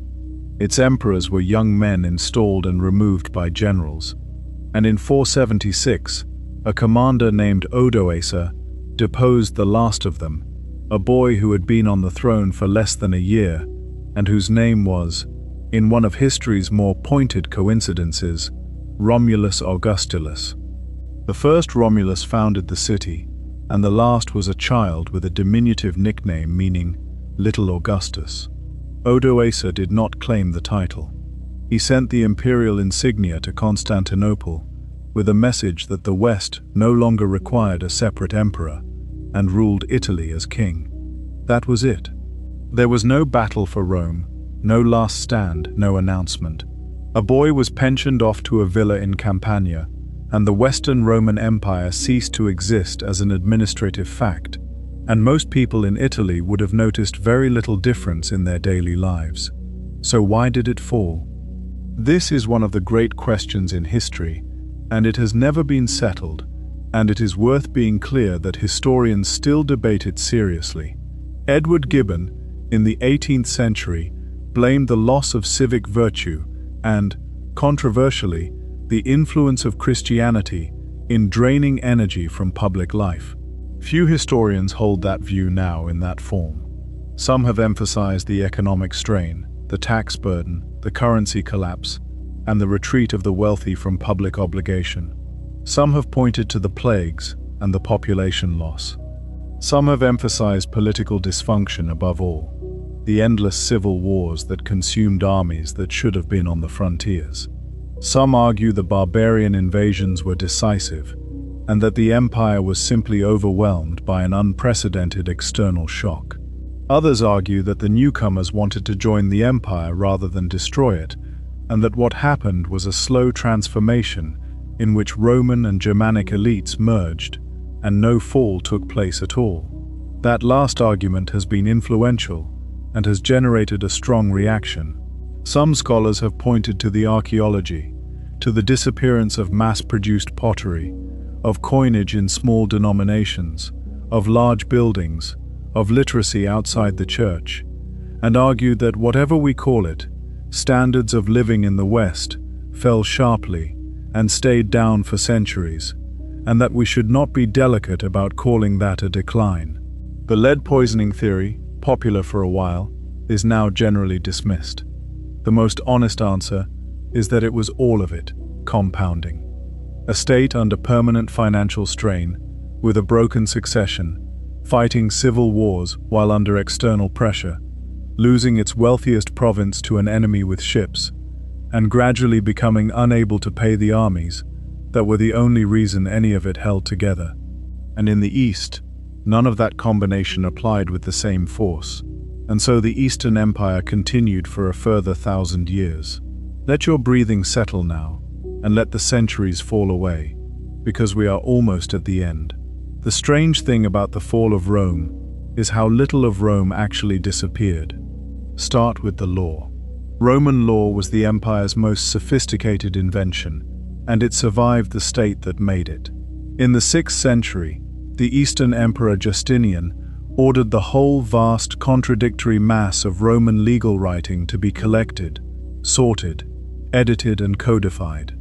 The result was rediscovered in Italy in the 11th century, studied in the new universities, and became the foundation of the legal systems of continental Europe, and from there, of Latin America, and of parts of Africa and Asia. Concepts we use without thinking come from it. The idea that a person is innocent until proven guilty, that the burden of proof lies with the accuser, that a contract freely made binds both parties, that property rights can be defined and defended, that there is a distinction between public and private law, that a corporation can be a legal person separate from its members. Even in countries with common law systems which develop differently, the vocabulary is Roman: alibi, affidavit, habeas corpus, bona fide, de facto, pro rata, sub poena. Every one of them is Latin, still doing its job. Then government. The word republic is Latin. So are Senate, Constitution, Magistrate, Tribune, Veto, Candidate, Campaign, and Civic. When the American founders designed a system with a Senate and an executive, and checks between them, they were reading Polybius and Cicero and arguing about Roman precedent in the newspapers, signing their essays with Roman names. When revolutionary France reached for symbols, it reached for the fasces and the liberty cap, and the Roman column. The idea that citizenship can be extended, that a person born far from the center can hold the same status as one born within it, was a Roman idea, and it was unusual. Athens never seriously considered it. Rome did it repeatedly, and in 212 the Emperor Caracalla granted citizenship to virtually every free inhabitant of the empire in a single edict. Then the roads and the map. The road network is still visible from the air across Europe, and in many places it is still under the tarmac. Modern motorways follow Roman lines because the Roman surveyors picked the best routes, and there are only so many good ways through a valley. Towns stand where legions camped. The word street comes from the Latin for a paved way. The word mile comes from the Latin for 1,000 paces. London, Paris, Vienna, Cologne, Barcelona, Lyon, Milan, Belgrade, Budapest, York, Bath, Trier. Roman foundations still lived in. Then architecture and engineering. The arch, the vault, and the dome came through Rome to the rest of Europe. When Renaissance architects wanted to build something magnificent, they measured Roman ruins and copied them. Every domed Capitol building, every neoclassical bank with a columned portico, every triumphal arch in every European city is quoting Rome deliberately. Concrete was effectively lost for a millennium and rediscovered, and modern researchers are still analyzing Roman samples to understand why they last so well. The basic template of a city, with a grid, a central square, a water supply, and a drainage system, is Roman practice. Then language. Latin did not die. It fragmented. The Latin spoken in the streets and the fields, not the polished Latin of literature, drifted apart in each region over centuries until the versions were no longer mutually intelligible and became Italian, Spanish, Portuguese, French, Romanian, Catalan, and the rest. Around 1 billion people speak a language descended directly from the speech of Roman soldiers and traders. English is Germanic in structure, and yet more than half its vocabulary came in from Latin, mostly through French and through scholarship. Almost every abstract or technical word in this script has a Latin root. The alphabet these words are written in is the Roman one. The months are Roman. January from Janus, March from Mars, June from Juno. July is named after Julius Caesar, and August after Augustus, which means that 2 Roman politicians have their names in every diary in the world, every day, forever.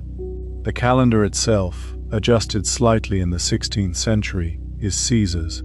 Then the military, whose vocabulary and organization echoed for centuries, and the church, which took the empire's administrative map and made it into dioceses, its language and made it liturgy, its title of chief priest and gave it to a bishop in Rome. And then there is the idea of Rome, which turned out to be the most durable export of all. Charlemagne was crowned Emperor of the Romans in the year 800. The Holy Roman Empire persisted in Central Europe until 1806.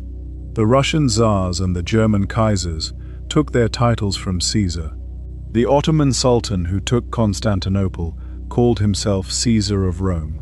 For 1500 years, anybody in Europe or the Near East who wanted to claim legitimate authority over a large territory reached for the Roman name, because Rome had become the definition of what an empire was. So here is where we finish. The empire is gone. There has been no Roman legion for 15 centuries. Nobody has worn a toga in earnest since long before your grandparents' grandparents were born. The Forum is a field of broken columns with cats sleeping on the stones, and the Colosseum is missing half its outer wall because it was quarried for building material in the Middle Ages. And yet, the road you drove on may follow a line surveyed by a man with a groma 2,000 years ago. The month on your calendar carries the name of a dictator stabbed in a Senate house. The letters on your screen are his alphabet. The legal principle that protects you if you are accused of something you did not do was worked out by Roman jurists. If you have ever stood under a dome, or walked through an arch, or used the word etc., or paid attention to a bill that said per annum, you have touched it. Rome did not vanish. It dissolved into everything that came after, so completely and so thoroughly that we have stopped being able to see it, the way you stop seeing the frame of a window because you are looking through it. That is a rarer kind of immortality than any emperor asked for. They wanted temples and statues and cults, and their faces on coins carried to the edge of the world. The statues fell, the temples were dismantled, the coins ended up in plowed fields and museum drawers. And instead they got this, 1,000 ordinary things, in 100 countries, used every day by billions of people who never think about them once. Somewhere in Rome tonight, water is still moving through a channel that was cut when Augustus was alive, It is not doing anything dramatic. It is simply doing what it was built to do, quietly, in the dark, under a modern street, while a city sleeps above it. And that is perhaps the truest picture of the whole thing. Not the conquest, not the arena, not the emperors on their platforms. Just something well made, still working, long after everyone who made it has been forgotten. Rest now. Thank you so much for joining me tonight. If you enjoyed this journey through ancient Rome, don't forget to like the video, subscribe if you're new, and leave a comment letting me know where you're listening from and what historical journey you'd like us to explore next. If you'd like to support the channel, check out the links below for Buy Me a Coffee, the Sleep into Power book, and our Spotify podcast. And if you're looking for guided meditations and deep relaxation, you'll find my second channel, Meditate into Power, linked there too. Until next time, sleep into power, guys. Good night.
you.